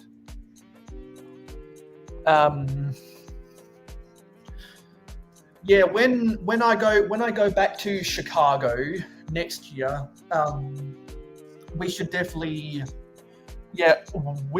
have some more one-on-one time. And it hasn't been as cold. It hasn't been as cold as what I thought it was going to be when I came home from Chicago, because one of the reasons I went to Chicago was to get away from the horrible start to winter.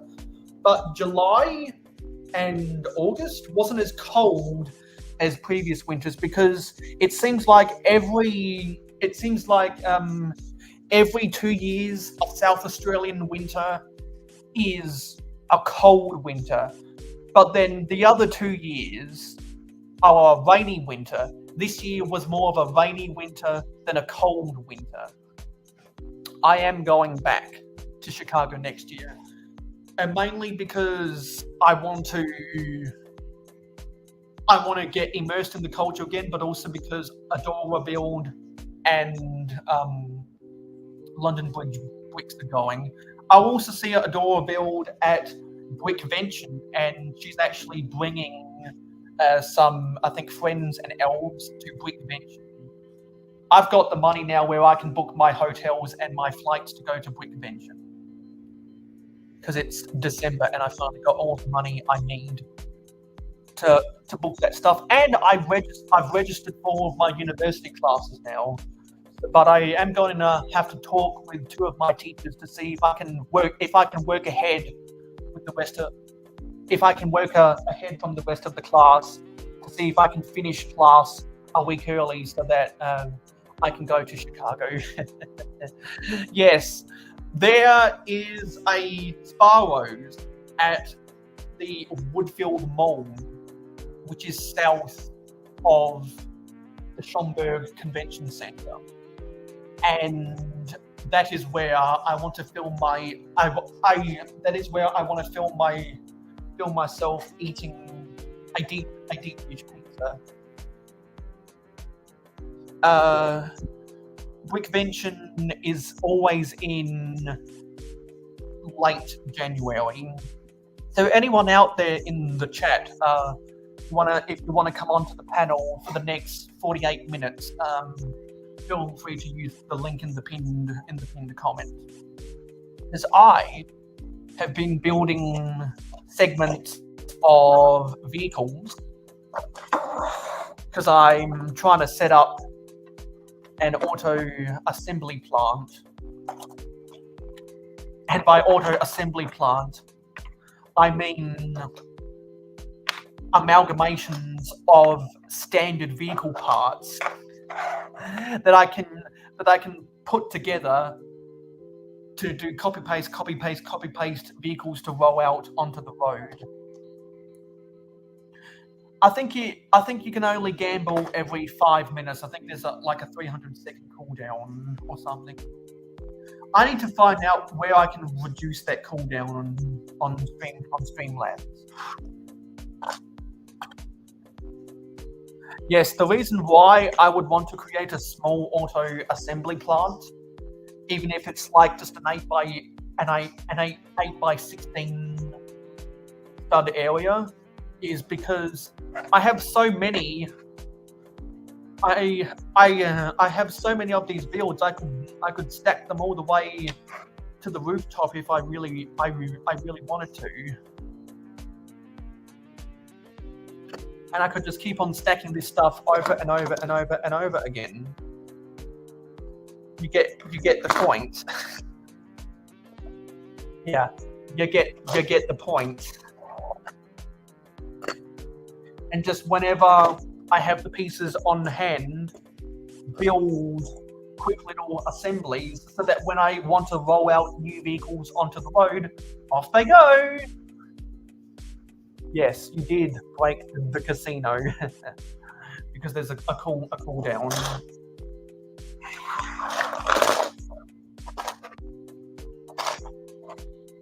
So not only have I been working on this stuff, but we also just got done building this aerodynamic four-wheel drive in comparison to the traction four-wheel drive.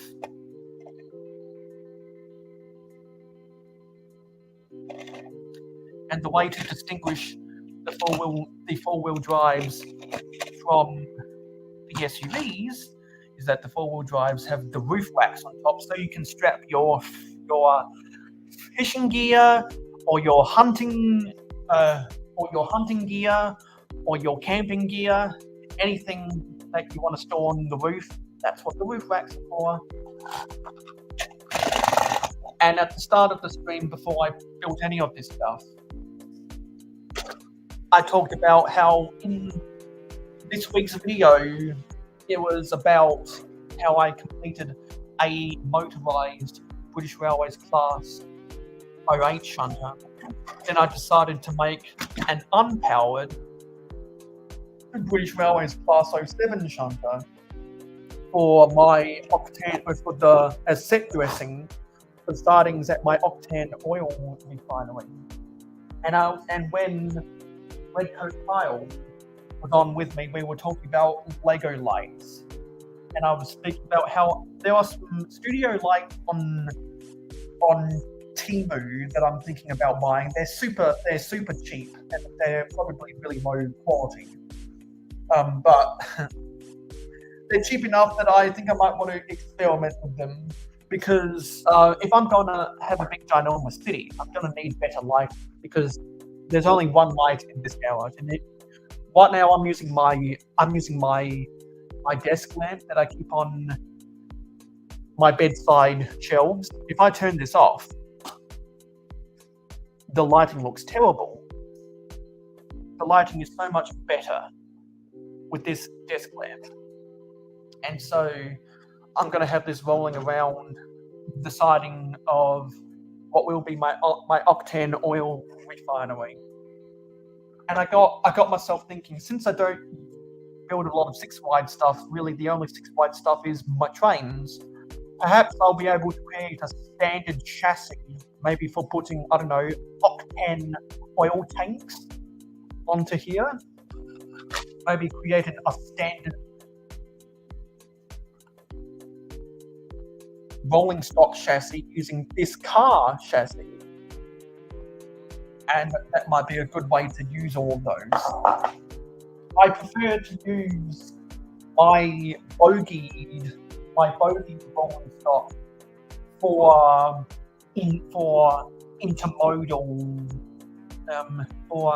intermodal goods like shipping containers or bulk commodities, or car transporters, other stuff like that. In the coaches on my passenger railway, or on the passenger trains, which I've already built Amtrak style coaches at the old house, but I still got to build an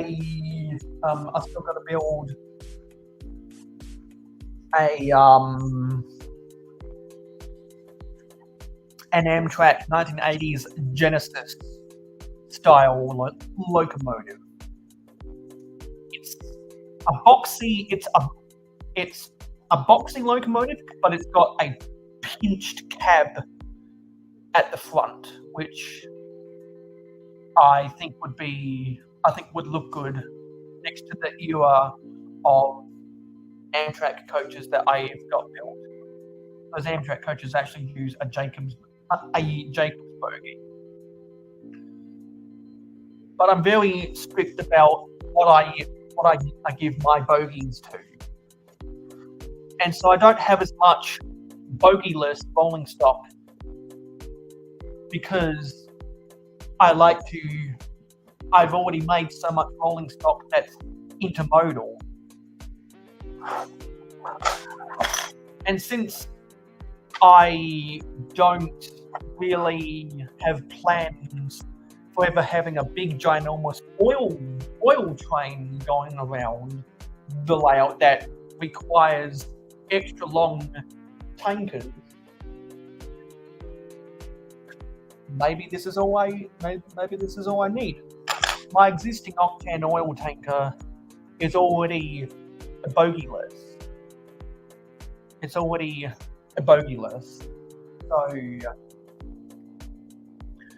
I could very well stick it on top of one of these, buy more of those pieces that were used on actual roadway tankers, and make a whole fleet of those tankers for my railway. I think it'd look good. And because there's the indentation underneath here, I could try put some control panels that wouldn't protrude underneath the tank. Instead, it would protrude underneath the running board instead. And so if anyone knows their trains, their classes, and if anyone's ever seen Thomas the Tank Engine before, you know that a British Railways Class 08 is what a devious diesel our invert Splatter and Dodge is based on. And a British Railways Class 07 is what Salty is based on. I would like to make another powered diesel that is a British Railways Class 03 or 04, which is what a Mavis is based on. Because Mavis has a slightly shorter cab. Yes, she has a slightly shorter cab, and therefore a shorter end that doesn't have this extended part up top here. But the problem is that it would look out of scale.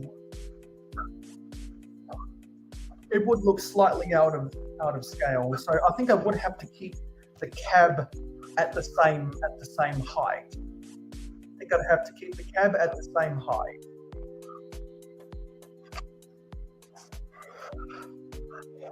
But I would have to reduce the height of this.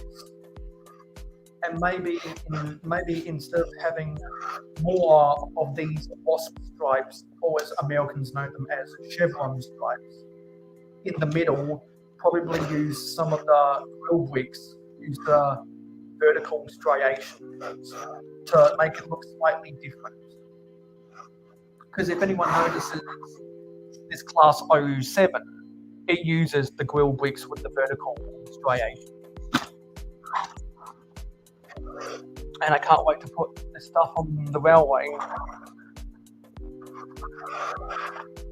And I'm happy to host anyone that ever wants to build Lego trains, because there's always some kind of train mock I could work on whenever people are building train sets. And I'm probably going to have to modify some of my locomotives that have dual motors, because if I want to build more locomotives, unfortunately, I'm going to have to take some of those dual motors out of there. Which means I'm going to have to optimize my rolling stock to make it slightly lighter, so that the trains can still pull everything. Because not only do I have to focus on the scale, prototypical accuracy, but I also have to focus on the loading gauge and the weight restriction. Because this is a hard 6-stud wide. This is a hard 6-stud wide, which is the loading gauge of my railway, so that it can fit through tunnels and fit past table legs. And I've decided that all of my powered locomotives will all be a British Railways livery, and all of my unpowered locomotives will be in industrial liveries. And I need to close the door.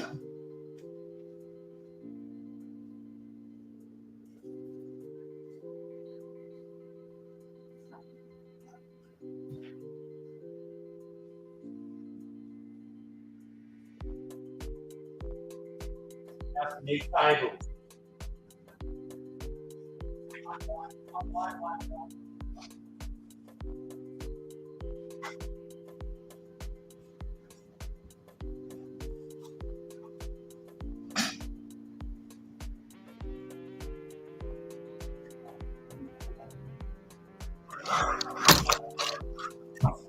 Let me put these away. And I need to pull up some instructions for a helicopter. Let's go get back and get that flame chaser. Let's find instructions to build that flame chaser. Go to brickinstructions.com. No, sorry, lego.brickinstructions.com.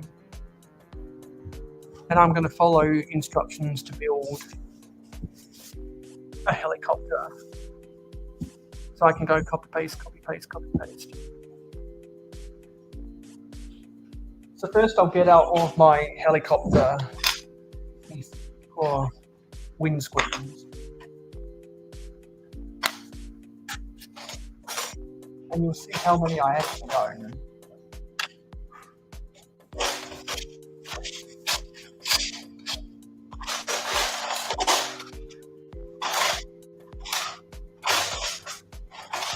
These are all the old style.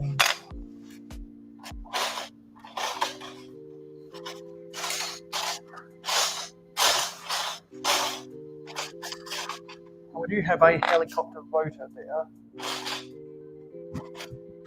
And the helicopter blade goes on that's the tail rotor. I do have other colours of rotors.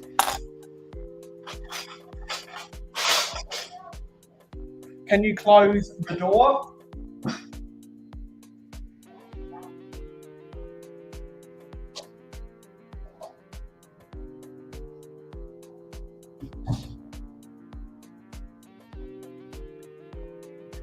Some people have no respect at all.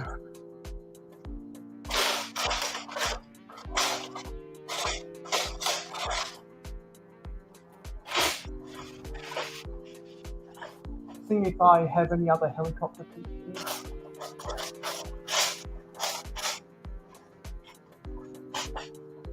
I don't think there's any there. Okay, cool. These are the pieces that I've got to work with. Oh, I just found another one.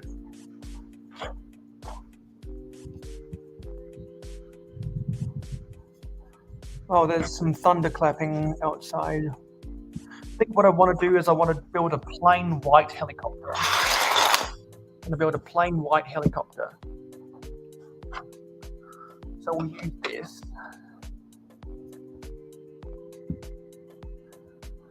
And I need to get pieces for the standard assembly.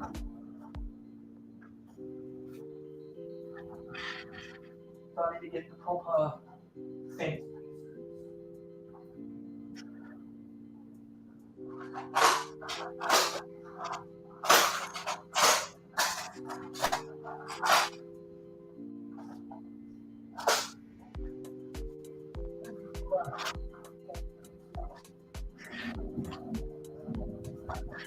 There you go. Let's see how many of these I have.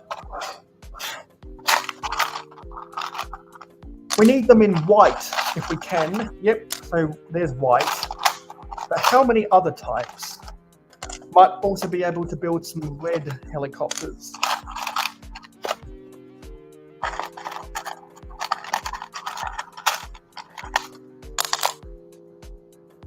I know I am using some of these pieces on other builds, but I might consider changing so that we can make more helicopters.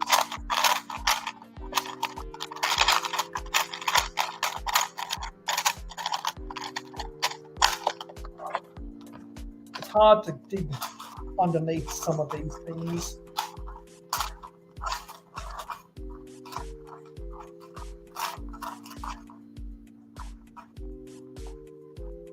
Is there any here? No, there's none there. So let's build a red helicopter. And I'm using the instructions from Lego set 6531 if anyone ever wants to check that out for themselves. This is the helicopter I grew up with as a child. Pretty sure it was the first helicopter I ever owned. And as a child, I was blown away by how they used the yellow hose pieces. I thought that was the coolest thing back in the day.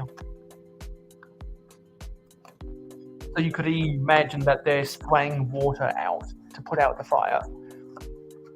I didn't even know it was a fire helicopter until many years later.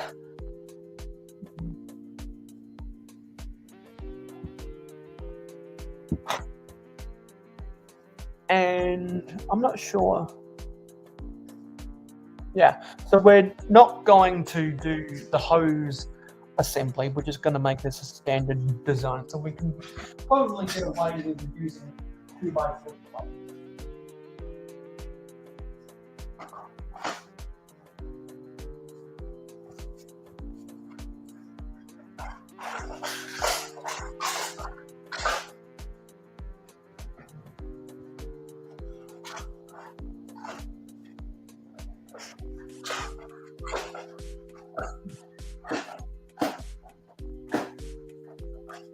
And probably have them on my table already for building other things.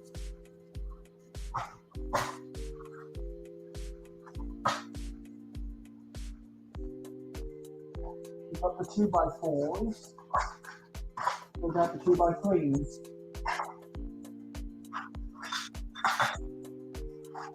Or we might have already used the 2x3s. That's a possibility. Yeah, maybe we've already used the 2x3s, so let's go with a 2x4 and a 1x4 instead.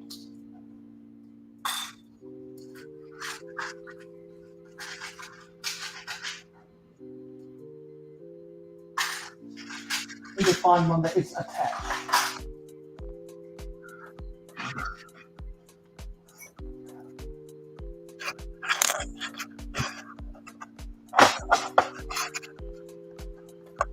Put that on there. Then what we need on top of there are 1x3 slope.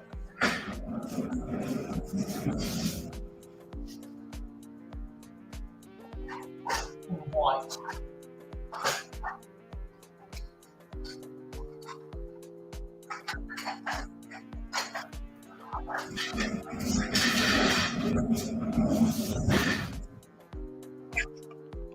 That act as the side doors, because helicopters from this era didn't have any doors. It wasn't until many years later we would get actual doors on helicopters. And then you gotta get a 2x2 inverted slope at the back.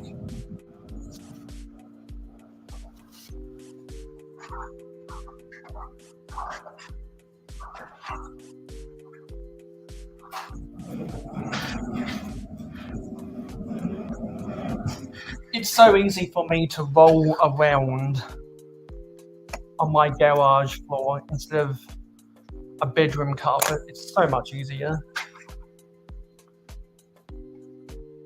And then there's a bunch of plate layering that goes on back here. Actually, my mistake. This needs a different build. We've got to rotate the 2x4, and then we can use 1x3. 1x3.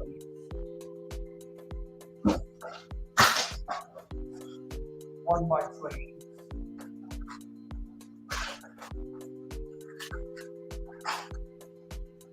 Because we have to leave the little extension out so that we can lock the windscreen into place and also have room for the joystick control lever antennas.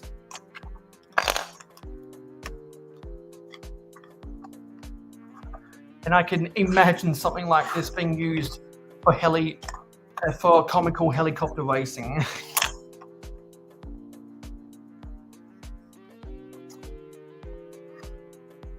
Or something for like very low range observation, like for the aerial shots over sports stadiums or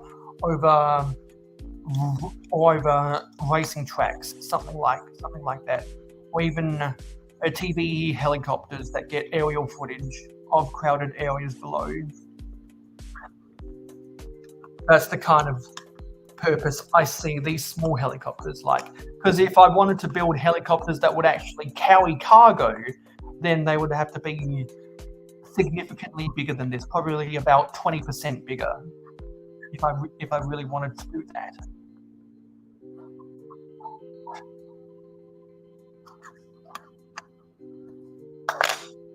And at the back, you need more slopes.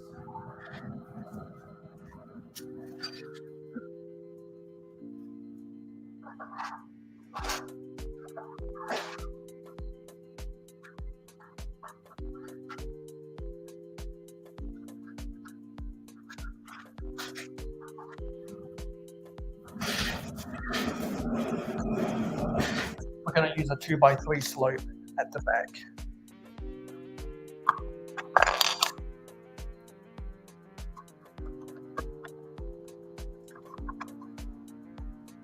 Which means then we have to get a 1x4 brick to go in front of that slope.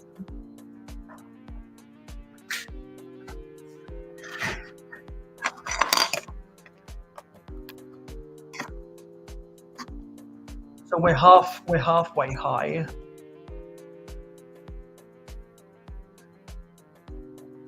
We're halfway high. Now they have a little bit of a complex way to build these engines, but we're going to go for very simplistic engines.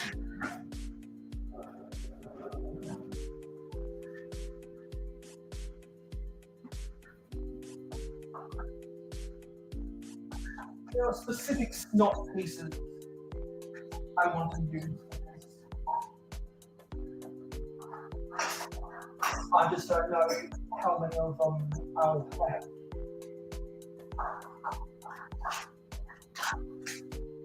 Because they're not the easiest thing to come by. Especially these days. Hang on a minute.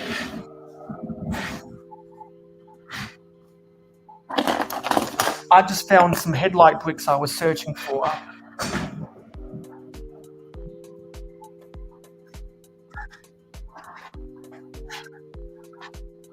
I'm going to get some of these headlight bricks.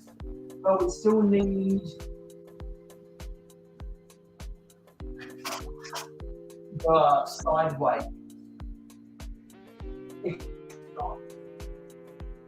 And I'm not sure how many of them we have.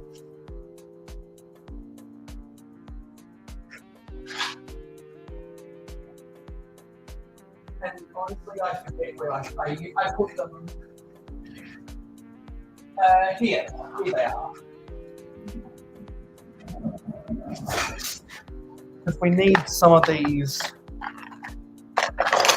for building the headlights and the tail lights of some of these vehicles.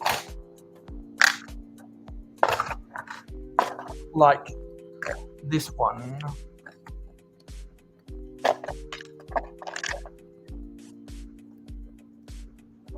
I'll add these to the pile of pieces that I'll always use.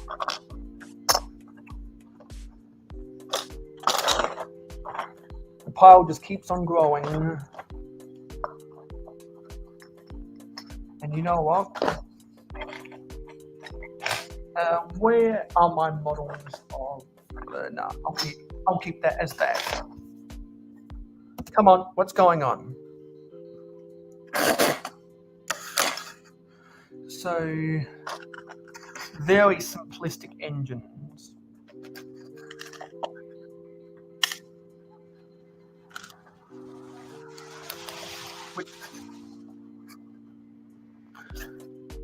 And there's a technique they use to center a 1x8 plate, I think it is. And I need to experiment a little bit here to see how high this is.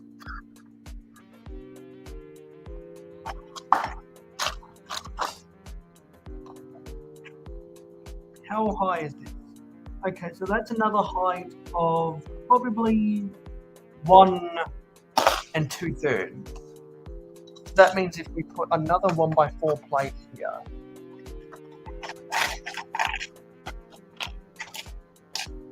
then we'll be able to center that.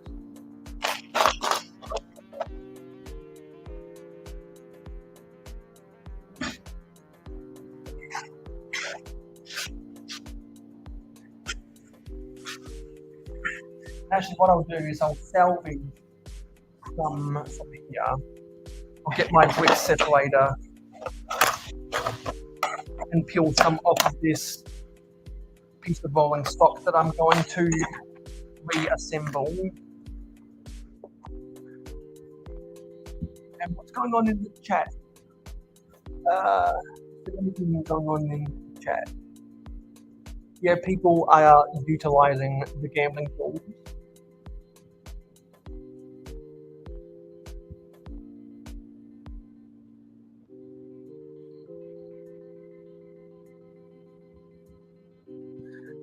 Lots of people make my wallet cry.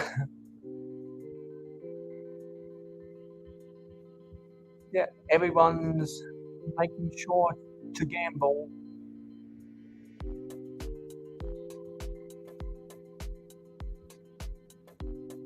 Mark saying Vegas, the house wins 94.7% of the time. It's big money when I catch a guy drop 500 on a hooker. That's only 150 will day long. And I mean long. Yes. Are you streaming tomorrow, Mark? Because if you are, I'll try to be there. Dave says his sister-in-law works at a casino, a blackjack dealer. The same thing, house never lose. Exactly, which is why I'll never step foot into a casino, because I don't like the casino.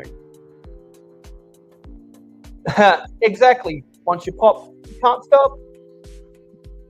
And I should know because I use Pringles cans for storage all the time.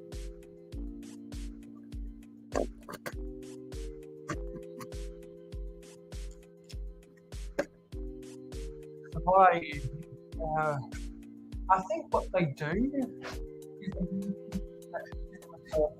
a trailer.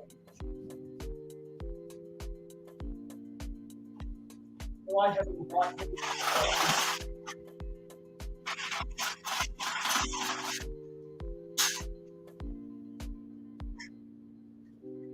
I probably need to sort this better. I need to sort this better. Pringles is not my favourite snack. Cheetos are my favourite snack.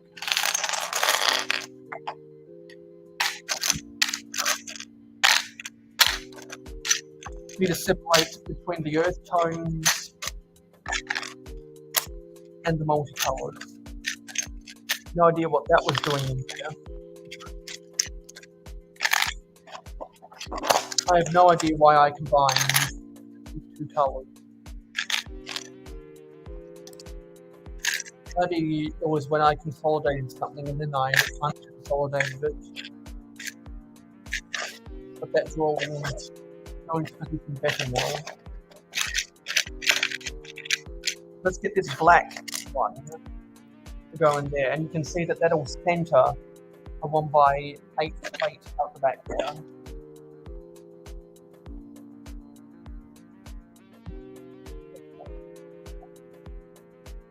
So now I'll get another type of slope. I'm trying to follow the instructions, but I am going to talk a lot of native.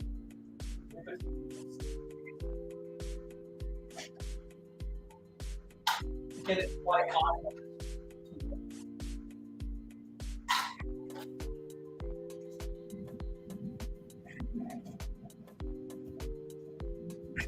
And on a sunny day, I'll take photos of all this stuff outside, and I'll put it on my I'll put it on my Instagram and in various Discord servers. So if you're not following me on Instagram, you should definitely go do that. We only need 7 more followers to do my first Instagram giveaway. I'll be giving away another 60 and a surprise fig for whoever wins the Discord, no, sorry, the Instagram giveaway, I'll probably do a pick a wheel of people who request entry on a future Instagram live stream. And I'll probably end up building more Lego helicopters on tomorrow's Instagram live stream. Probably at least try to build this red helicopter. I think that'll be fun to build. Build that on tomorrow's Instagram live stream. I haven't done an Instagram live stream in a while now, and it'll be good to get back. Just been so busy on other Sundays. So I should get back in the game. Now we need one by one to cap off the top here.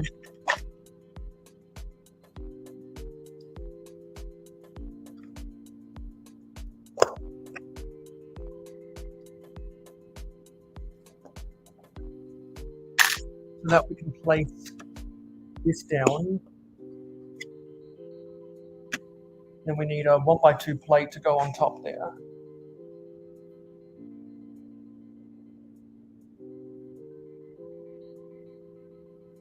And I think I already said that I'm out of my 1x2 white plates. I think I already said that.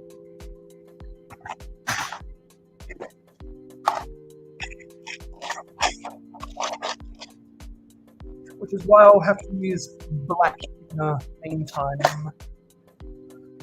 Now I'm going to go get plates for the motors.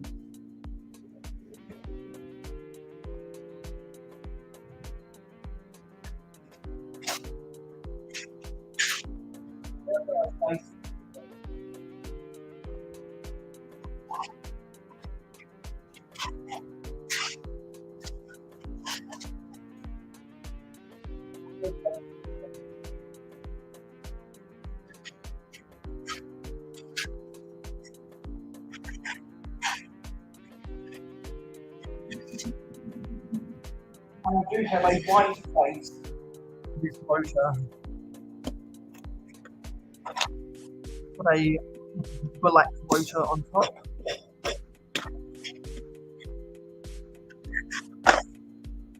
And you know what? We might be able to get away with 1x6 tails instead of 1x8 tails. Yeah, I think that looks okay. Get the all black tail motor. Oh shit. That tail motor is broken. It's lost one of its blades. So we can pull that off and substitute it.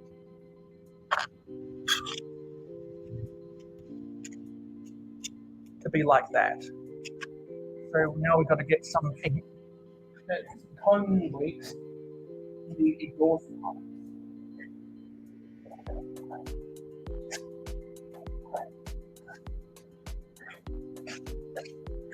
I've got those on my table. Yeah.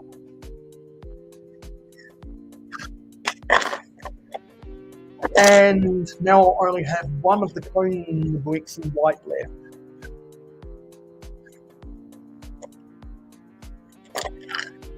Now we've got to find 1x8 tiles for the rotor plates.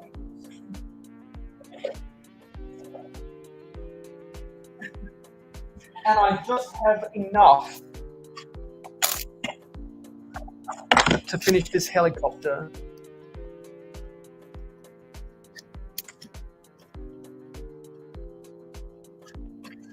Just have enough to finish this.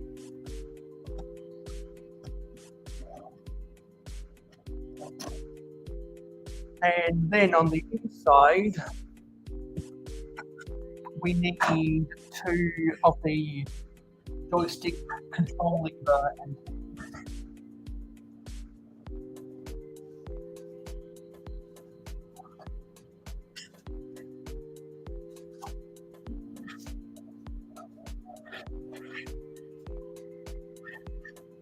And that'll be it for this helicopter.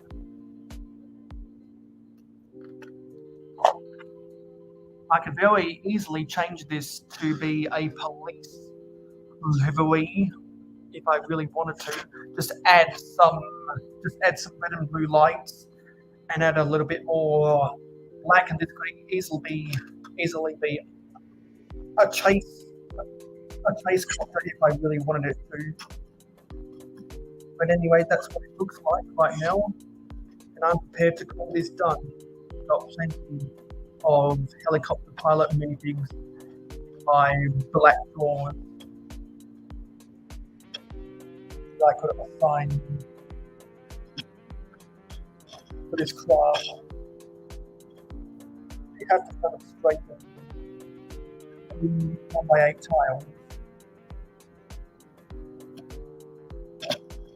that they don't flutter around as much.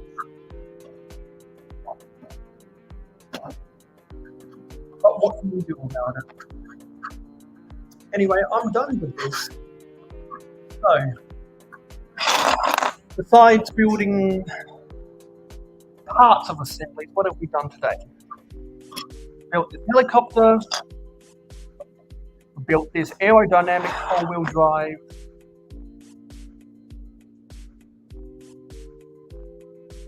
is there anything else I built? Or was that it?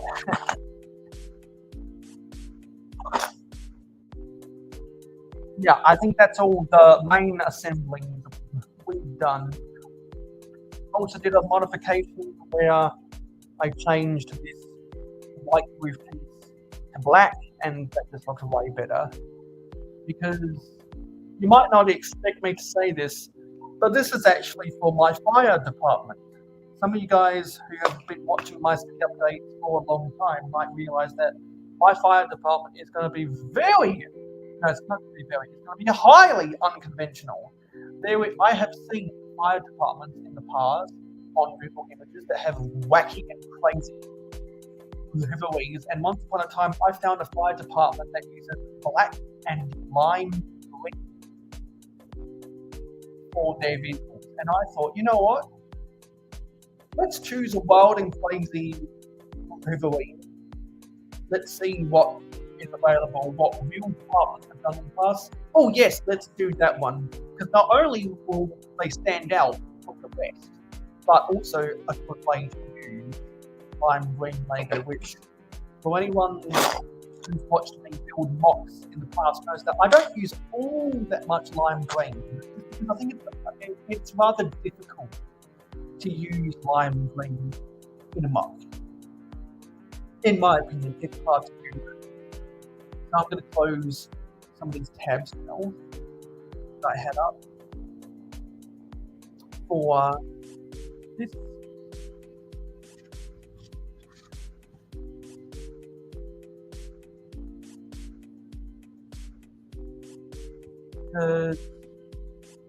We're just about ready to get shut down in here.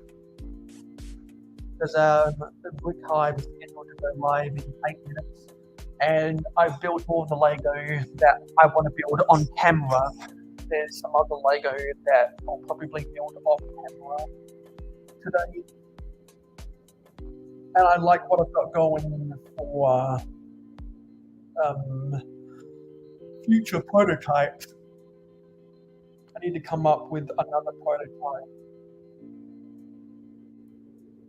to use. So I need to come up.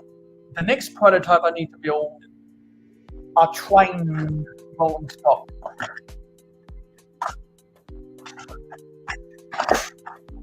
bases that use this chassis. I think that's my next prototype, and I'll probably work on that for the rest of the day. It's going to take a lot of trial and error experimentation to get that stuff. Actually, I forgot. I need to put. Actually, I'll do that off camera as well. I wouldn't want to take up any more of your time. So I'm going to go get quick hives, and I'm going to get the link for that so that when we're done, you can go right on over there. Actually, in 21 subscribers' time, we will be doing the scaled up Lego minifigure. Ideally, I'd like to build that before. Ideally, I'd like to get to 650 subscribers by my 11-year anniversary. Go watch my. Get that tree set up. And if I had over 1,000 subscribers, I'd be able to do a redirect right now, but that's not reality. So who do we have in the comments today? Scrolling back up to the chat, who do we have today? We had Johnny G, Mr. Blue, Redcoat Kyle, who was on the panel, Alternate Candidate, Steve Weiser, Sisu, Sultan Force, Mike J Productions,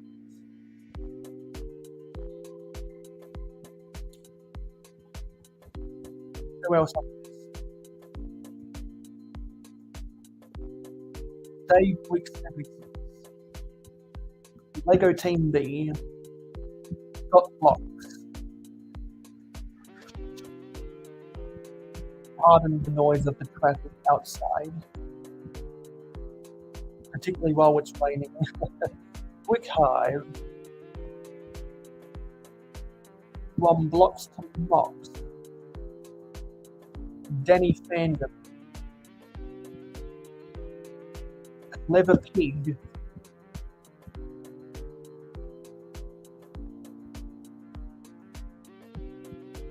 Macro Bricks,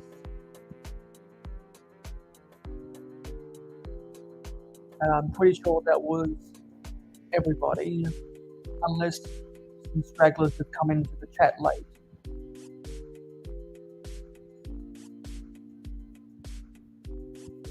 And don't forget, on New Year's, or on my New Year's stream, we will be giving away more mayohosko things to make sure to save up all of your exclamation mark stars to buy tickets for that stuff.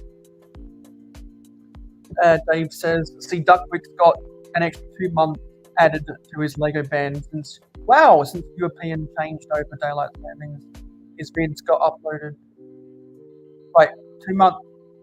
Wait, I'm not sure what you. I'm not sure what you mean by Lego ban. That doesn't. I don't know the context of that. So he won't be getting AY sets until April now instead of January. I'm not sure what that means.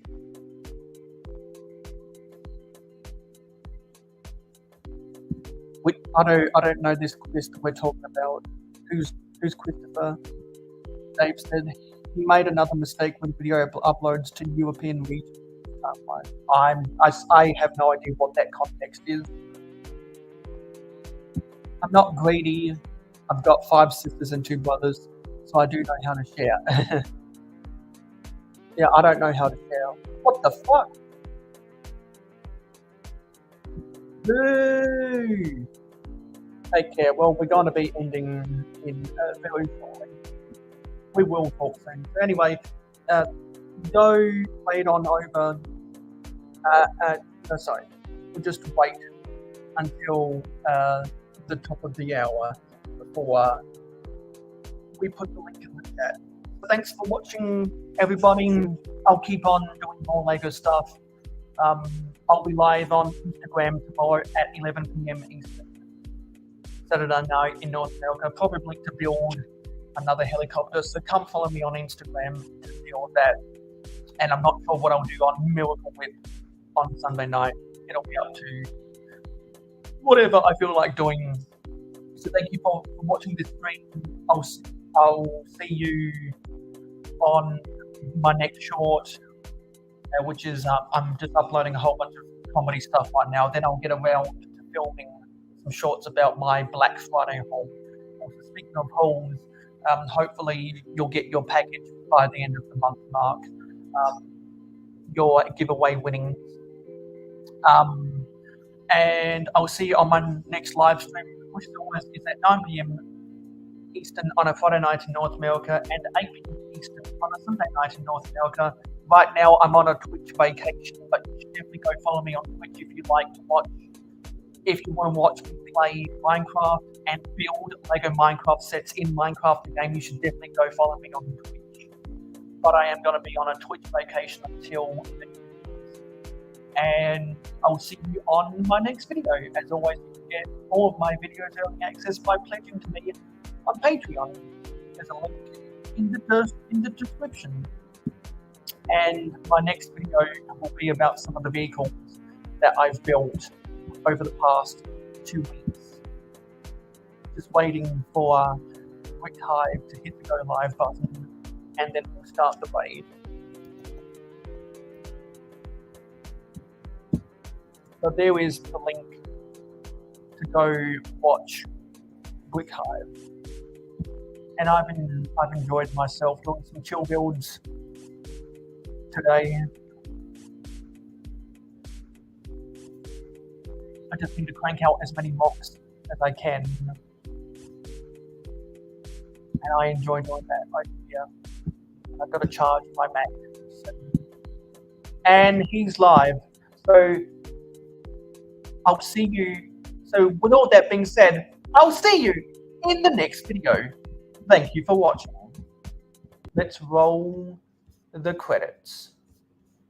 Thank you for supporting mayohosko Media. Your viewership is very important to us. Tell YouTube you like us by smashing the like button. Let your thoughts be known in the comments down below. Never miss out on any more LEGO content from us by hitting the subscribe button and ringing the notification bell. Stay tuned for live streams every Friday night at 9 p.m. Eastern in North America and monthly city updates on the last Wednesday or Thursday of every month. If you like Minecraft and gaming streams, follow us on Twitch, mayo_hosko, no capital letters.